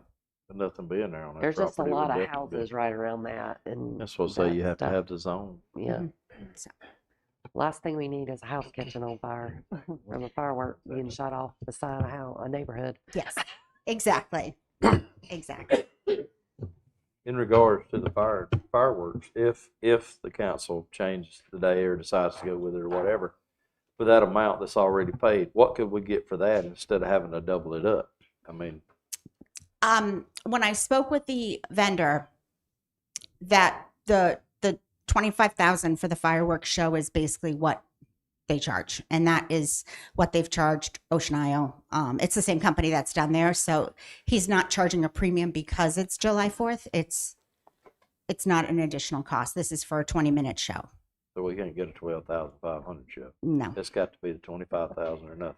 basically that's usually what it is that's with the fireworks. And a drone show is something else we had talked about, and a drone show is more expensive than that, and it also requires a large area for them to be able to grid out, which would mean we'd need to block off part of the beach, and then you have the tide issue, and on a holiday weekend we don't want to block off any of the beach, I don't think so.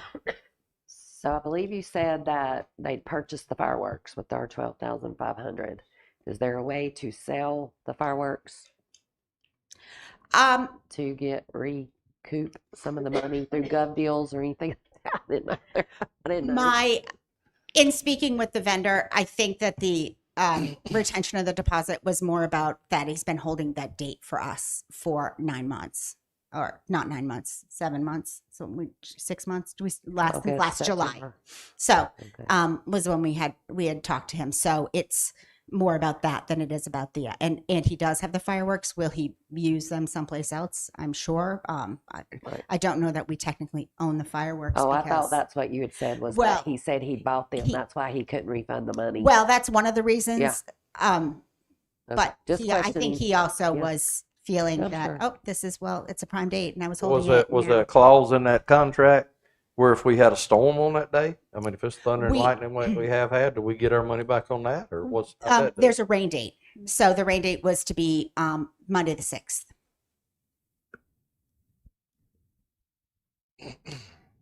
And basically, what he said is they want to shoot them once they are loaded on. They're gonna, if they have to wait an hour or 2 hours or fire an hour early, they're gonna shoot them They'll shoot 'em once at they're 1 on that. a.m. Once they're out on the pier, Yeah. they would shoot 'em. $25,000, I would too. Yeah.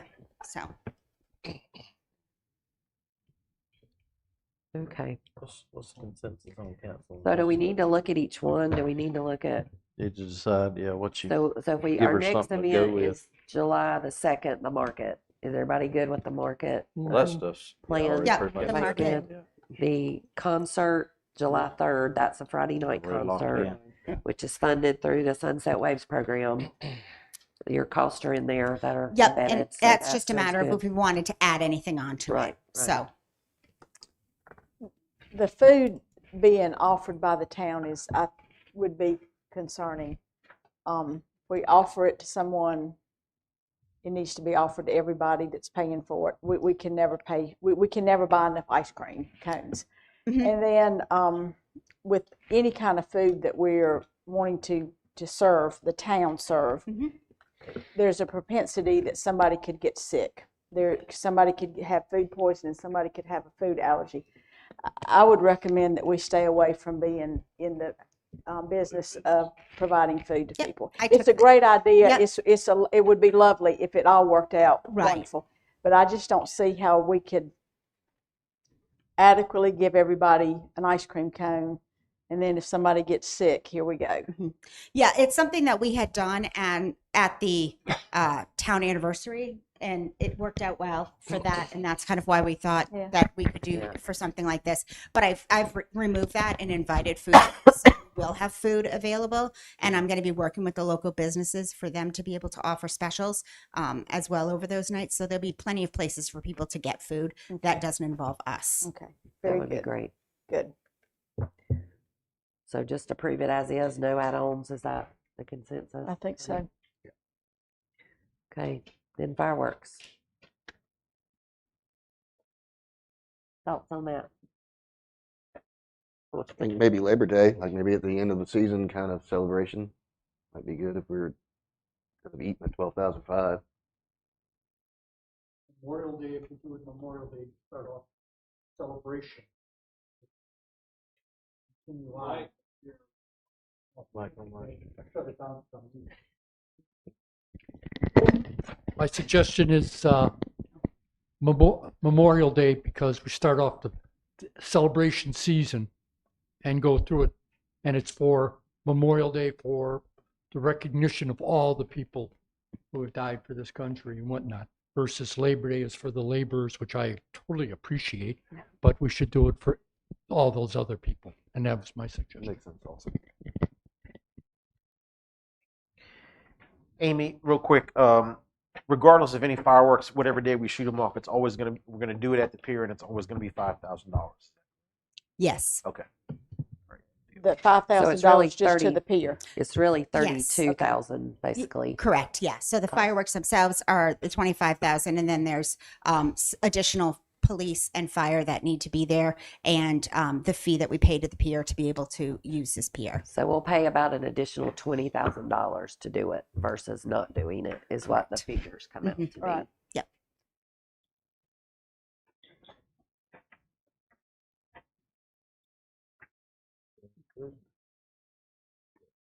I'm on board with what Mr. Poslow recommended as far as doing it on Veterans Day. I Memorial think, Day. Memorial, forgive me. you go ahead. No, Are you fin- I'm Do the saying same Memorial Day. Memorial Day. we still need to figure in the factor of how much is this going to cost us. And I don't mean to be, nickel and dime everything we're doing up here today. I feel like I am, but this is still going to be a $60,000, $70,000 price tag on this that our taxpayers are going to have to pay for 20 minutes of enjoyment. Our island is only so big. We're talking about busing. That's okay. The good music. We're talking about busing a load of people over there. How early do we start busing them? And then what are they going to do when they get there? I mean, I know what they're going to do when they get there. They're going to have a good time. We've got to manage that good time. There's probably going to be a lot of really good time having. We got to get them over there. They're going to get on the bus. They're going to have a chair to sit in. They're going to have a cooler. I mean, because they're not just going to go there right before it starts and it happens. It's going to be a lot of managing of this. Then we've got to think, whatever holiday it is, we've got to have employees that we're going to have to pay them overtime. It's a holiday. It's already hard to get employees to come on a holiday for even overtime. And you all are employees. They are employees. They deserve to have a vacation time too. But if we do this, we're going to require every employee that we have, and in addition to other ones, that we're going to have to hire. Then we need to think about the fireworks, the light that's going to emit. That's, artificial light. We know that whatever season that you do, whether you do Memorial Day to Labor Day, we know that this is going to be during our sea turtle nestings. And we know that North Carolina and the federal government has said that these are endangered. So we're going to send out artificial light that could endanger their nesting. Whatever kind of fireworks that's out is going to have some kind of ash. What is that going to do to the marine life? We're supposed to be good ecological stewards of our environment. Are we doing that for 20 minutes of enjoyment? I'm concerned about the light pollution that this is going to have. I'm concerned with the oversaturation of our island. I wished our island was larger, but it's not. And it's going to be a lot to manage, and it's going to be very costly. So I don't want us to think that it's just $32,000. It's going to be double that to have this event. And we have so many other events to celebrate our 250th anniversary. I'm along the lines of thinking of Katie about this. I feel like this is in turtle season. You know, we have a delicate coastal beach. I don't feel like we need to be bussing people over to the island at all. All of these weekends discussed are high traffic areas where it's packed out. I mean, last year, July 4th, our bridge looked like Ocean Isles Bridge. I love Ocean Isle, but I don't want to have that kind of problem going on. And you've got the public safety from fire to police to public works would all have to be on duty.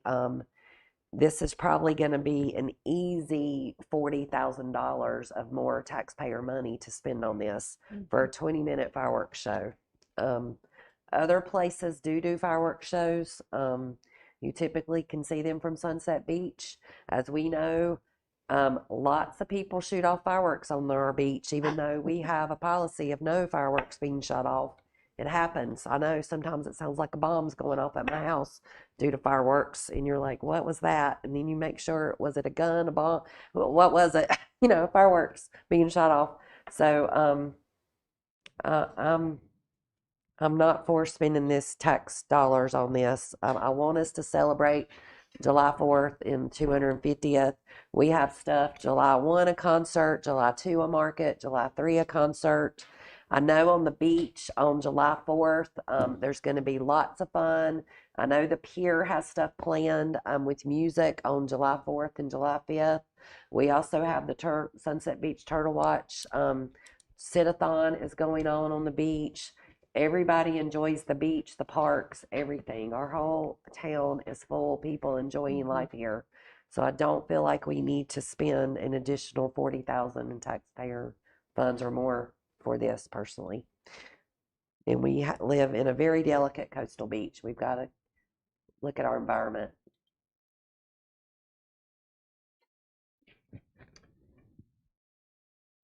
So, What's your thing? Would we like to hear from our Yeah. Chief Public Safety Officer Yes. on what your take is? Because I'm sure you were included in this when it was approved at the last council. I guess when the budget came up, I'm sure they asked you all, you and Chief Childers, Yeah, the impact. it's a big ask. That weekend is very busy.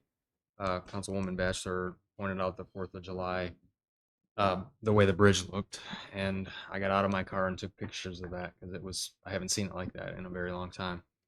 So we're gonna have all those people there already enjoying the 4th, and then we add the fireworks display on top of that, and you know the paid parking's already at a premium. People are gonna be parking on top of each other, and it's like I said, it's a big ask, and I won't speak for the fire chief, but I know their responsibility to make sure that a fireworks event goes off without a hitch would be double the ask of what the police department would. Yes.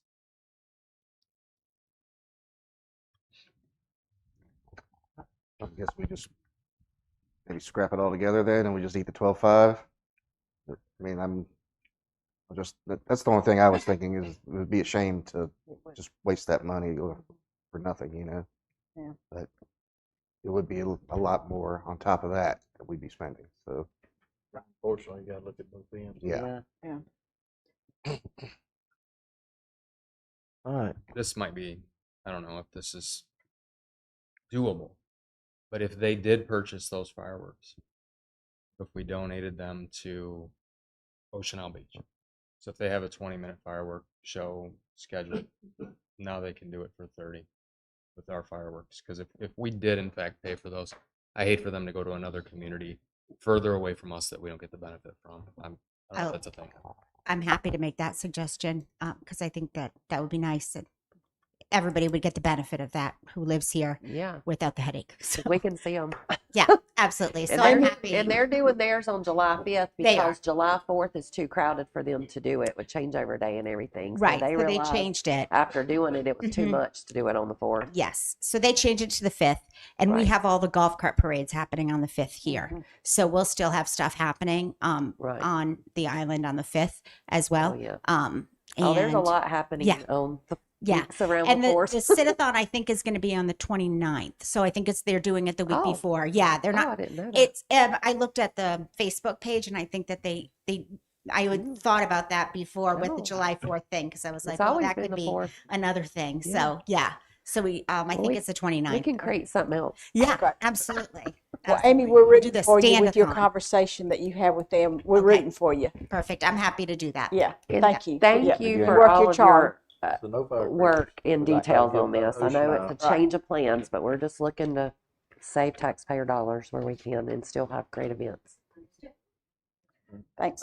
Mr. Mayor, Yes. is that also a conversation that you can have with the mayor of Ocean Isle Beach? Yeah, and everything? definitely. First thing you got to do is find out from the vendor. Okay. And I don't see why that'd be a problem with them being there. And if they said we purchased firecrackers, I think that definitely could be something we could do, but I can Awesome. definitely reach out to them. Okay.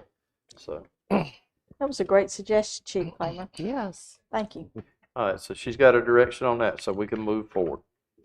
Request to advertise and schedule a public hearing for the UDO overlay district. What's the pleasure of council in regards to this? Mayor, I'd like to make a motion that we advertise and schedule a public hearing for the UDO amendment for the overlay district. All right, do I have a second? Second. All right, any discussion? All in favor? All right. Aye. Aye.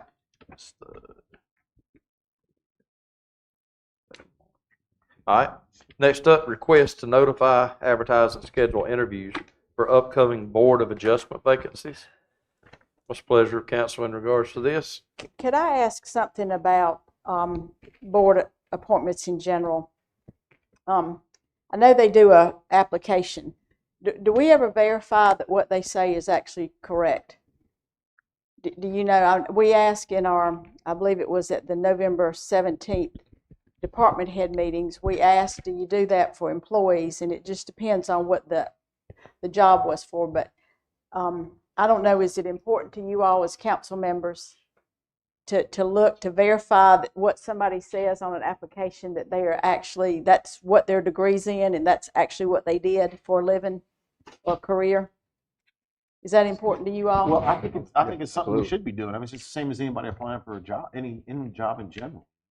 Why wouldn't we be doing it? Yeah. So if we're not doing it, we should be doing it. So let's do it. Thank you, Mr. Arnold. I agree. 100%. So we need to. We just need, all I need is a consensus to allow them to go ahead and advertise these positions. I think that if I'm not mistaken, there's 2 that's up Yes, that sir. are on there. Of course, we'd reach out to them, ask them to put back in if they're interested, and then go from there. So is a consensus of council to go forward with letting the staff advertise for this? Yes. All right. I think we're good from there. All right, next up, be request to advertise and schedule interviews for the planning board vacancy. And we have a ETJ vacancy there. So hopefully we can find somebody outside our town district to fill that. And that's also something that the county approves, correct? Correct, Chief? The county has the approval on that one. They have to approve that. That is correct. We do the legwork. We make the recommendation to the Yes. county. All right, what's the pleasure of council in regards to advertise scheduling the interview for this?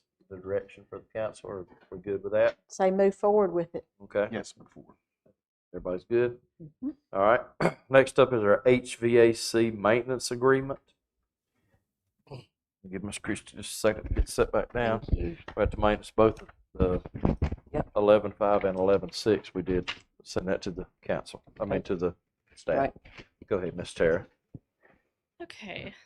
Is this on? Can you hear me? Mhm. Okay. Yes, ma'am. So our Public Works Department has been working to ensure that all of our facilities and equipment are working effectively and efficiently.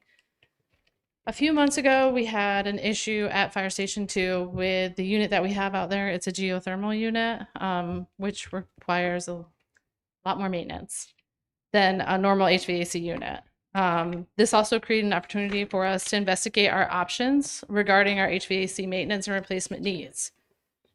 I went back and did some research on how much we have spent over the last few years, and we have spent a significant amount on service calls and maintenance and replacements. In 22-23, we spent over 80,000. 23-24, almost 36,000. 24-25 was just over $99,000. Our HVAC units here take a lot of, which most people that live here know, with the salt water and the air and everything else. So we have contacted, or our town staff has contacted multiple vendors, and we received a proposal that was very interesting to us because it has full replacement on all of our units. And it's a 3-year contract to where we would spend, it's just at 56,000. We wouldn't have to spend anything extra for emergency calls for them to come out here. It doesn't matter what day of the week it is or when it is. There's no additional fees for that. The replacement parts, the replacement of the units, all of that would be covered under this program. The reason it's a 3-year project is because it has to be evened out over time, because there's going to be some years that it's beneficial to us. There's going to be some years it's beneficial to them. But if you look at our history, this is a no-brainer to me because it's way easier for us to budget, and it removes a huge amount of unforeseen circumstances that, because I can't predict when our units are going to go out on us. It also gives ownership from the company that we're dealing with, that we know we're going to get the maintenance that we need, because it could cost them money. So they're going to take care of what we need. And they also have experts on the geothermal unit that we currently have. So in front of you, and if you have any questions, we have representatives from this company here tonight as well. If you, I guess you have any questions on this proposal? This is not a new expense. This is something that we would have to do anyway. And the contract for the old vendor has run out, and now you need our permission to move forward with a new vendor. Correct. And this new vendor is actually going to save us more money. They're going to take ownership of the equipment. If something is broken, it's not like we have to get quotes for this, that, and the other. It's going to go ahead and they're going to fix it. Like you say, it's a no-brainer. Right. Why would we not do this? Correct. Right.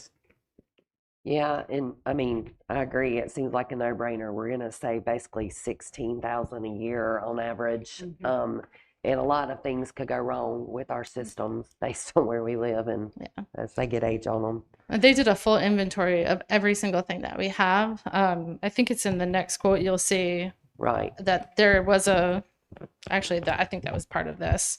But the 3,000, the startup cost, they went through and did an inventory of everything we had, saw where everything kind of stood, and this was the amount that they came back. So this will get us up to the level that we feel comfortable taking over your systems for you. Yeah.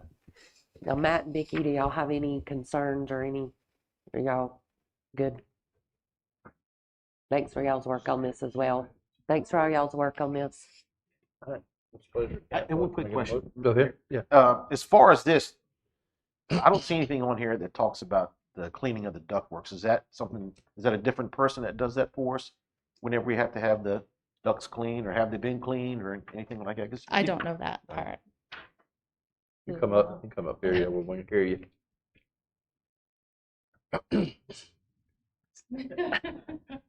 So, Mr. Arnold, your question regarding ductwork. So, ductwork would essentially be something that is non-maintainable for us. So, that would be something that we would be able to quote for you on essentially on a basis that you guys need that. So, we have companies. We don't personally clean ductwork. We utilize subcontractors that's their specialty. So, if that's something that the council or town would like to look at, we'd be glad to put you guys either in touch directly with that contractor, or you can work through us and we would utilize them as a subcontractor. That's good. Matt, have you done any duct cleaning in a while? Okay. Okay, that's good.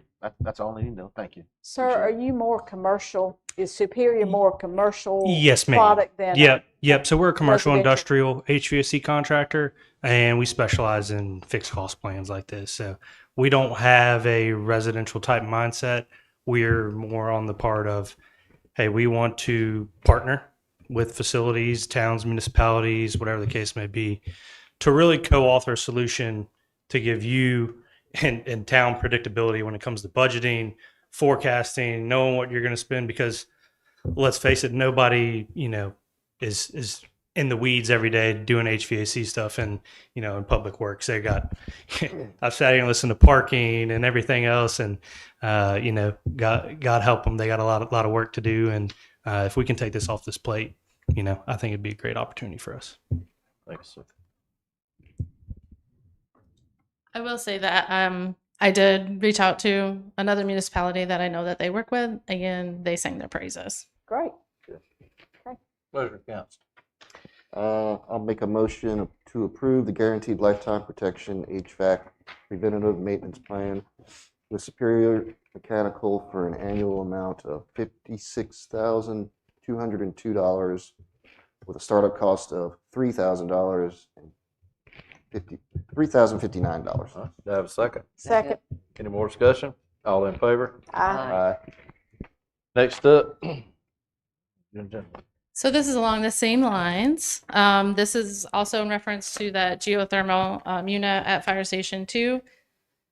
We have had multiple issues with that unit.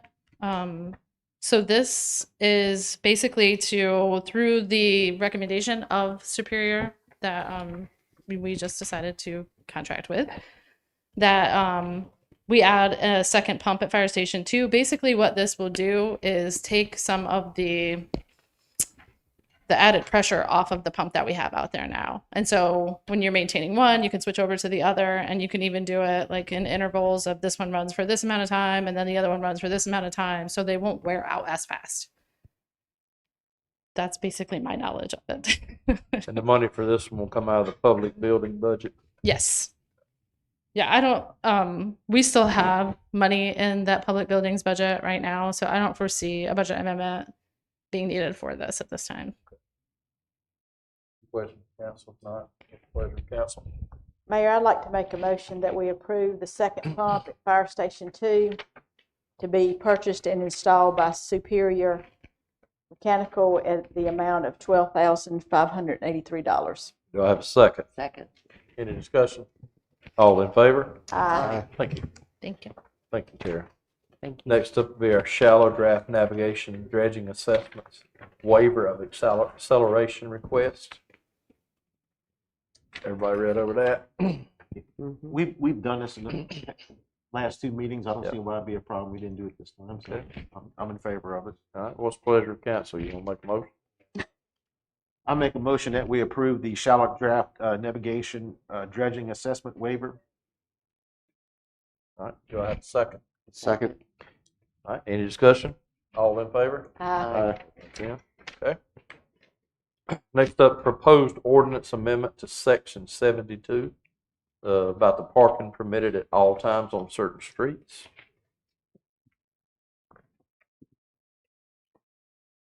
It's just, See ru- that. it's just I haven't seen- routine, Yes, it's a um, routine thing. routine thing. I'll make a motion that Go we ahead. approve the resolution to open back parking on the island, 72. Main Street. Second. All right. Any more discussion? All in favor? Aye. Aye. Sorry. Okay. All right. Next up, moving on. Discussion item with possible action. Again, Ms. Tara. This is in regards to our 26-27 council budget directives. Okay.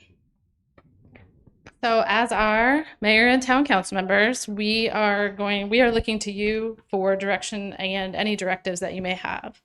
As our council, you hear directly from our community. We would like to have feedback on any requests that you may have heard from our community or any projects that are important to all of you. If there's anything specific that you have to offer to staff as we go through the budget, that would give our staff the opportunity to investigate and obtain any quotes that they need prior to coming to you at the next meeting. Per the adopted budget schedule, our next step in this process would be the department heads presenting to you on March 16th. I also wanted to note that the budget suggestion form is available on our website now and has been updated to a portal. This will be open for suggestions until March 6th. We have had a huge response to this portal. We have now had 26 submissions from members of our community.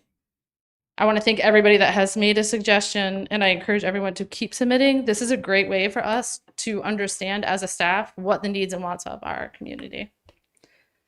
So I will open this up to all of you for budget suggestions and direction for the budget. I have a few things to get us going. Just a few. Well, when you think about our budget, I'm it's our thinking- policy statement. Okay. It's a roadmap or how our tax dollars are going to be spent. And it shows what's important to our community. So I've just sketched out something as an outline for us to look at. I'll go over it, then maybe we can look at each item. And then I know you all have other things too. But the first thing, Ms. Nichols, you did mention that we have the portal. And I want to thank you and Sydney. I don't think Ms. Willis is here, but this is really nice. It looks so much cleaner and it is streamlined. It's not like you got to print it and then scan it. It just goes right to us, to you all. So I wanted to thank you for that. You all know that by North Carolina General Statute, we have to have a public hearing meeting before we adopt our budget. We usually do that, or the councils previously have done that the night of the budget. What I would like to suggest us to do with our theme of having public input is to, before we start each budget meeting that we'll have with our finance staff, is to ask the public to come to share with us what they like at each stage of the game. Are we hitting the mark? Or the things that you don't want us to do? Or the things you want us to take out? Or the things you want us to add? So I hope that you all, I can see you nodding. I know you all want to do that. So that's a good thing. The next, as we do begin developing our budget, I would encourage us to look at short-term and long-term goals. And I've categorized these in 3 different categories. Number 1 would be personnel and talent development. The second would be infrastructure. And the third would be public engagement. So to look at these separately, let's first talk with personnel and talent development. You know, do we need additional staff here? We know that years ago, the council, many prior to us, they did a survey of what a town our size should need. I've not been able to get that. It was about 10 or 15 years ago. I've asked for that for staff. We can't seem to find it, but we know we did it. We were probably in the audience when we heard about it. But do we need additional staff? And one of the things that I would like for us to look at is, do we need an assistant town administrator or an assistant to the town administrator? This is not a new position. This individual would help maybe with the projects that we have. Could also handle some of the PR that we have. This just to name a few, but it would give our town administrator another person to help out with some stuff. It is a daunting task, everything that our town administrator has been asked to do. The second is to look at our planning department. We know that 2 budget cycles ago, in 2024 and 2025, our full-time planner left. And council retained the Cape Fear Council of Governments to perform the planning function for the town. And we were told that that was going to be a savings. Unfortunately, it was not a savings. The last budget year, we were told that it was going to increase, and it did increase. We don't have the benefit of a full-time planner. I think that our community would like to have the interface with somebody full-time. So is it time for us to have a full-time planner? I don't know, but I would like for us to at least look to see who's out there, to advertise to see if somebody would like to come to Sunset Beach with the skill set that we know that we need, and have a full-time planner here, an in-house person here. Next, under personnel and talent development, is last year our council instituted a STEP program. We were never told as a community what the STEP program was, and I think we would like to know what the STEP program is. It sounds very good. It's a way to train employees. It gives them a path so that they can be promoted. But I think we need to know what's entailed with that. I think we need to know how much is it costing our taxpayers. So that's number one. The second is the infrastructure. You all, this is Chapter 160D. This is it's a statute. We all know that we have to be in compliance with this. Our planning board and our staff spend an enormous amount of time going through this statute. I'm sure that they had workbooks like this to look at. But I don't think it ever went under legal review. And I would like for us to at least ask for our new attorneys to look at this, to give us a quote on what it would be to have a legal review. And by no means am I saying that the planning board missed the mark, but I would like to make sure that we did not, through all the edits, we did not miss anything. So I would like for us to put that in the budget to see what it would be. Maps, MAPS, maps. We've been told through our public works that we don't have adequate maps. I don't know how we do a project without maps. So I would like for us to look at getting quotes to see what maps for our town would be and to put that in the budget. Building construction. Last budget cycle we heard $250,000 was earmarked for architectural and engineer drawings. We know that we've seen a bunch of maps. We saw so many maps our head spun. I'd like to know what are the next steps. And you all, is it time for us to have a facilities plan? All the councils before us have set the stage for us to know that we need a facilities plan. They've said it's important. I think you need a water. No. I didn't know if I was putting you to sleep. No, I'm going to start coughing. Then the third, excuse me, that was the third thing for the building construction, for us to look at. What is the plan? We've done all, councils before us have laid the map out for us, but we've never come to a consensus on what we need to do with all these plans. In transportation, we hear so much about roads. We hear so many stories about my road needs to be repaved. Is this time for our council to look at making a capital improvement plan? You know, if we put it in there, though, it has to stay in roads. We can't take it out to do it with to another project. But is this a time for us to look with our community, for us to have a comprehensive list, short-term and long-term goals on what roads need to be repaired, resurfaced, whatever needs to take place with the roads? We know that we get about $200,000 in power bill monies to help offset the cost of our roads that are town maintained. But should we put additional dollars in there? And then stormwater improvement plan. We know that our stormwater improvement plan is nearing completion at 2027.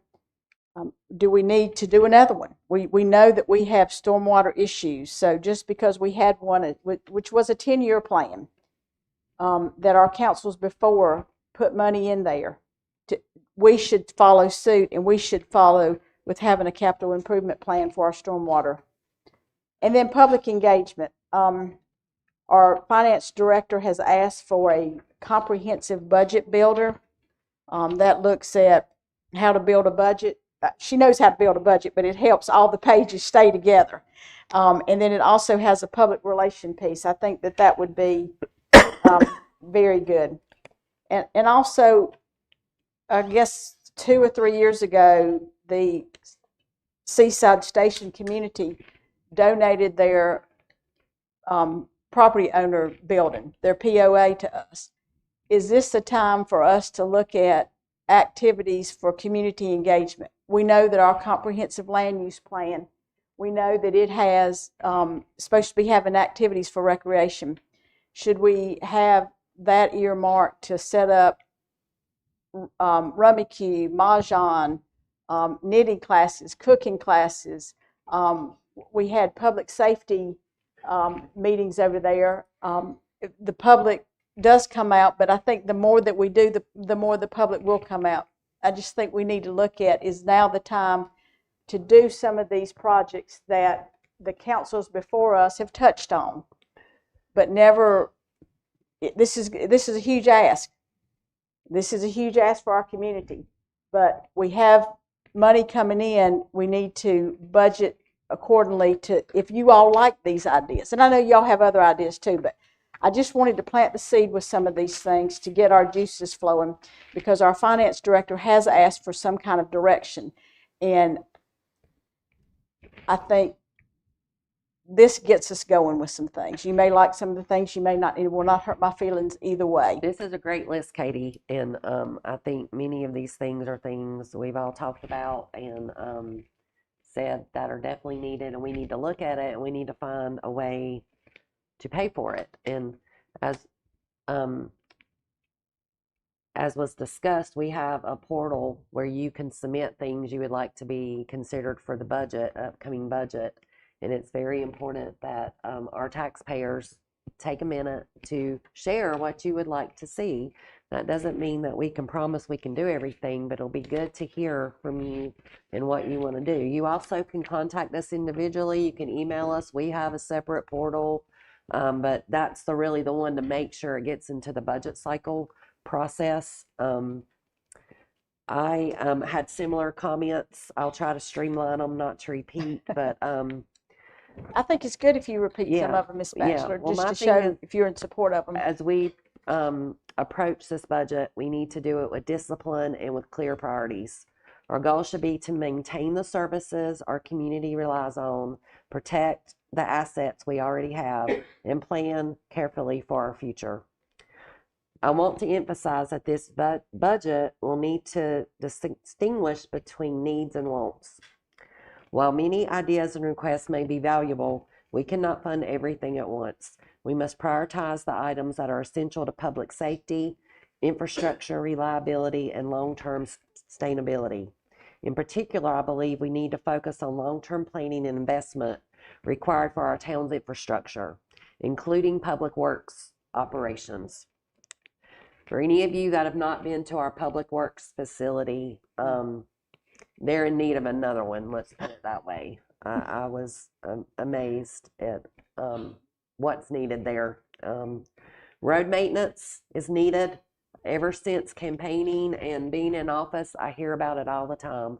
Where's the priority of our road? What's the road? Why is this money being wasted on this when our roads need to be fixed? Same with stormwater management. I've heard so many stormwater management concerns and issues. Some do not follow in the town's purview or responsibility, but still there's a lot of things that need to be addressed there. We need to fund them. We have a great public works department to handle these things, but we need to make sure it's funded to actually make these things happen. These are not optional projects, in my opinion. They are the foundation of a functioning town, and delaying them will only lead to higher costs later. To department heads, I ask that you prepare your budget proposals with a conservative and realistic approach. Clearly justify your requests. Show how they support core services and explain the long-term impacts of any new expenses. If a request is a new program or expansion, please include the ongoing operating costs and how it aligns with our priorities. Basically, each expenditure needs to be justified. Look at everything closely, please, before submitting it. We need to treat these like they're your dollars at your home and make sure we're making good choices with our taxpayers' money. To residents, I want to be transparent that this process requires difficult choices. We welcome your input and encourage you to share your priorities. But please understand that not every request can be met within the available resources, because we all know you do not want your taxes to go up. We've heard that loud and clear.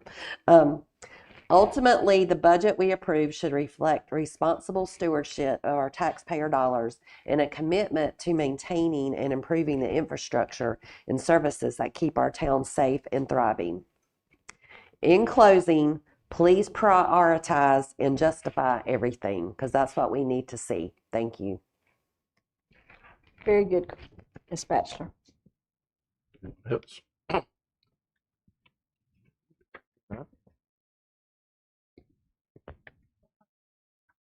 Good, Miss Terry? Okay. Thank you. All right. Moving on to our dispositions of directives. For the public meeting that was rescheduled for the Mud District signs, move that to the March 2nd meeting. And then also look to schedule a public meeting for the overlay district thing that came up today. Both those public hearings can be on March 2nd. Does the council know of anything else that we need to put on our directives at this time? I would like to add a directive for us to look at a resolution about advertising certain things on our town website. And looking at cost, it looks like that's about $9,000 we could save a year.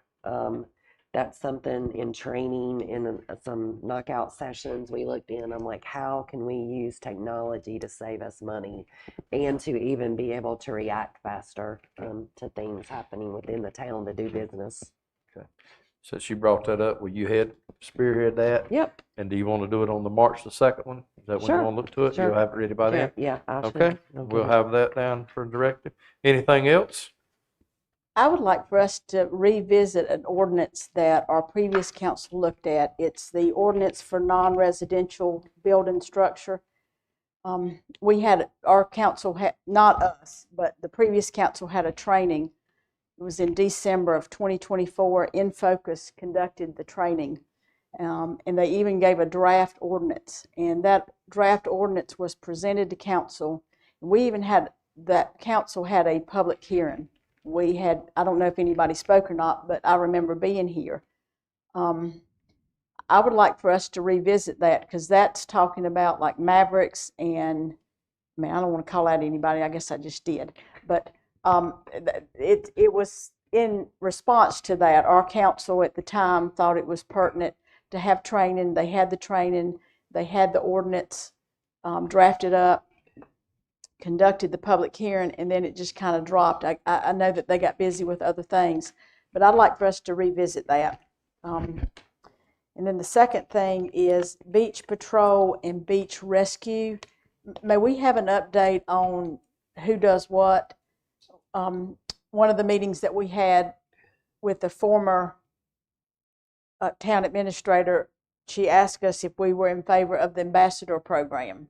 Well, ambassador programs sound great. Sure, we're in favor of it, but I don't know that we knew what we were saying yes to.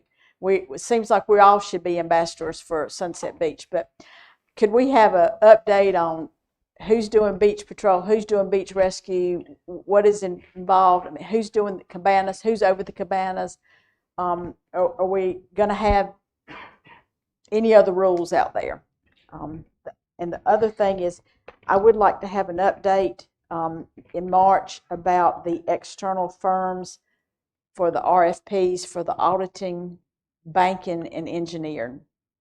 I think those are the larger ones that we should send out RFPs so that we have fresh set of eyes looking at those. We've been with auditing, I think we've been with them 7 or 8 years. Engineering, we've been with them for, I think, 2 decades. In banking, I'm not even sure who we're banking with or how long we've been with them. And if it's not been long, maybe we don't need to. But I'd like some type of update on that at the March. Is there anything else? Do you want just real quick, the beach patrol and beach rescue updates in March as well?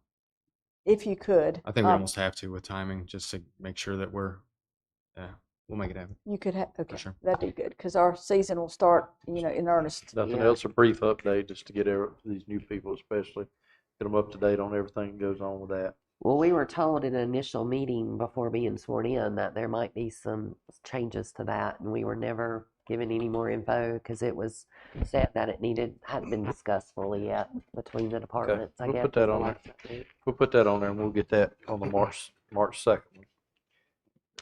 Anything else? All right.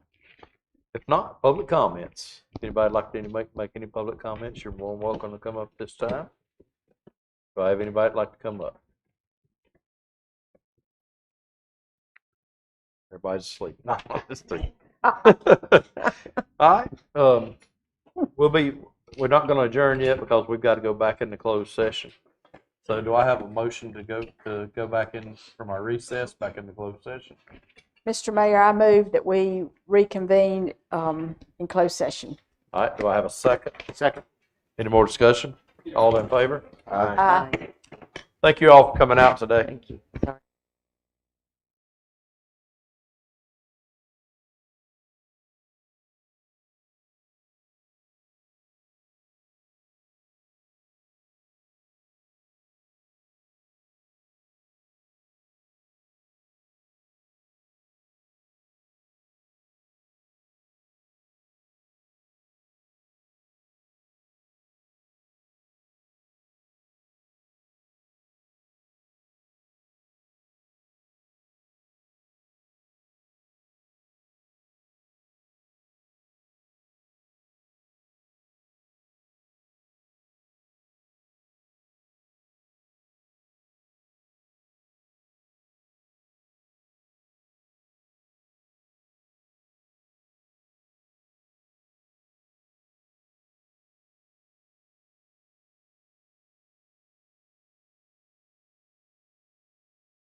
I'd like to make a motion, or what I was seeking a motion to come out of closed session. I'd like to make a motion to come out of closed session. Do I have a second? Second. Any discussion? All in favor? Aye. All right, there's no action coming out of this closed session. If there's nothing else, council, do I have a motion to adjourn? I make a motion that we adjourn. Do I have a second? Second. All in favor? Aye. Aye.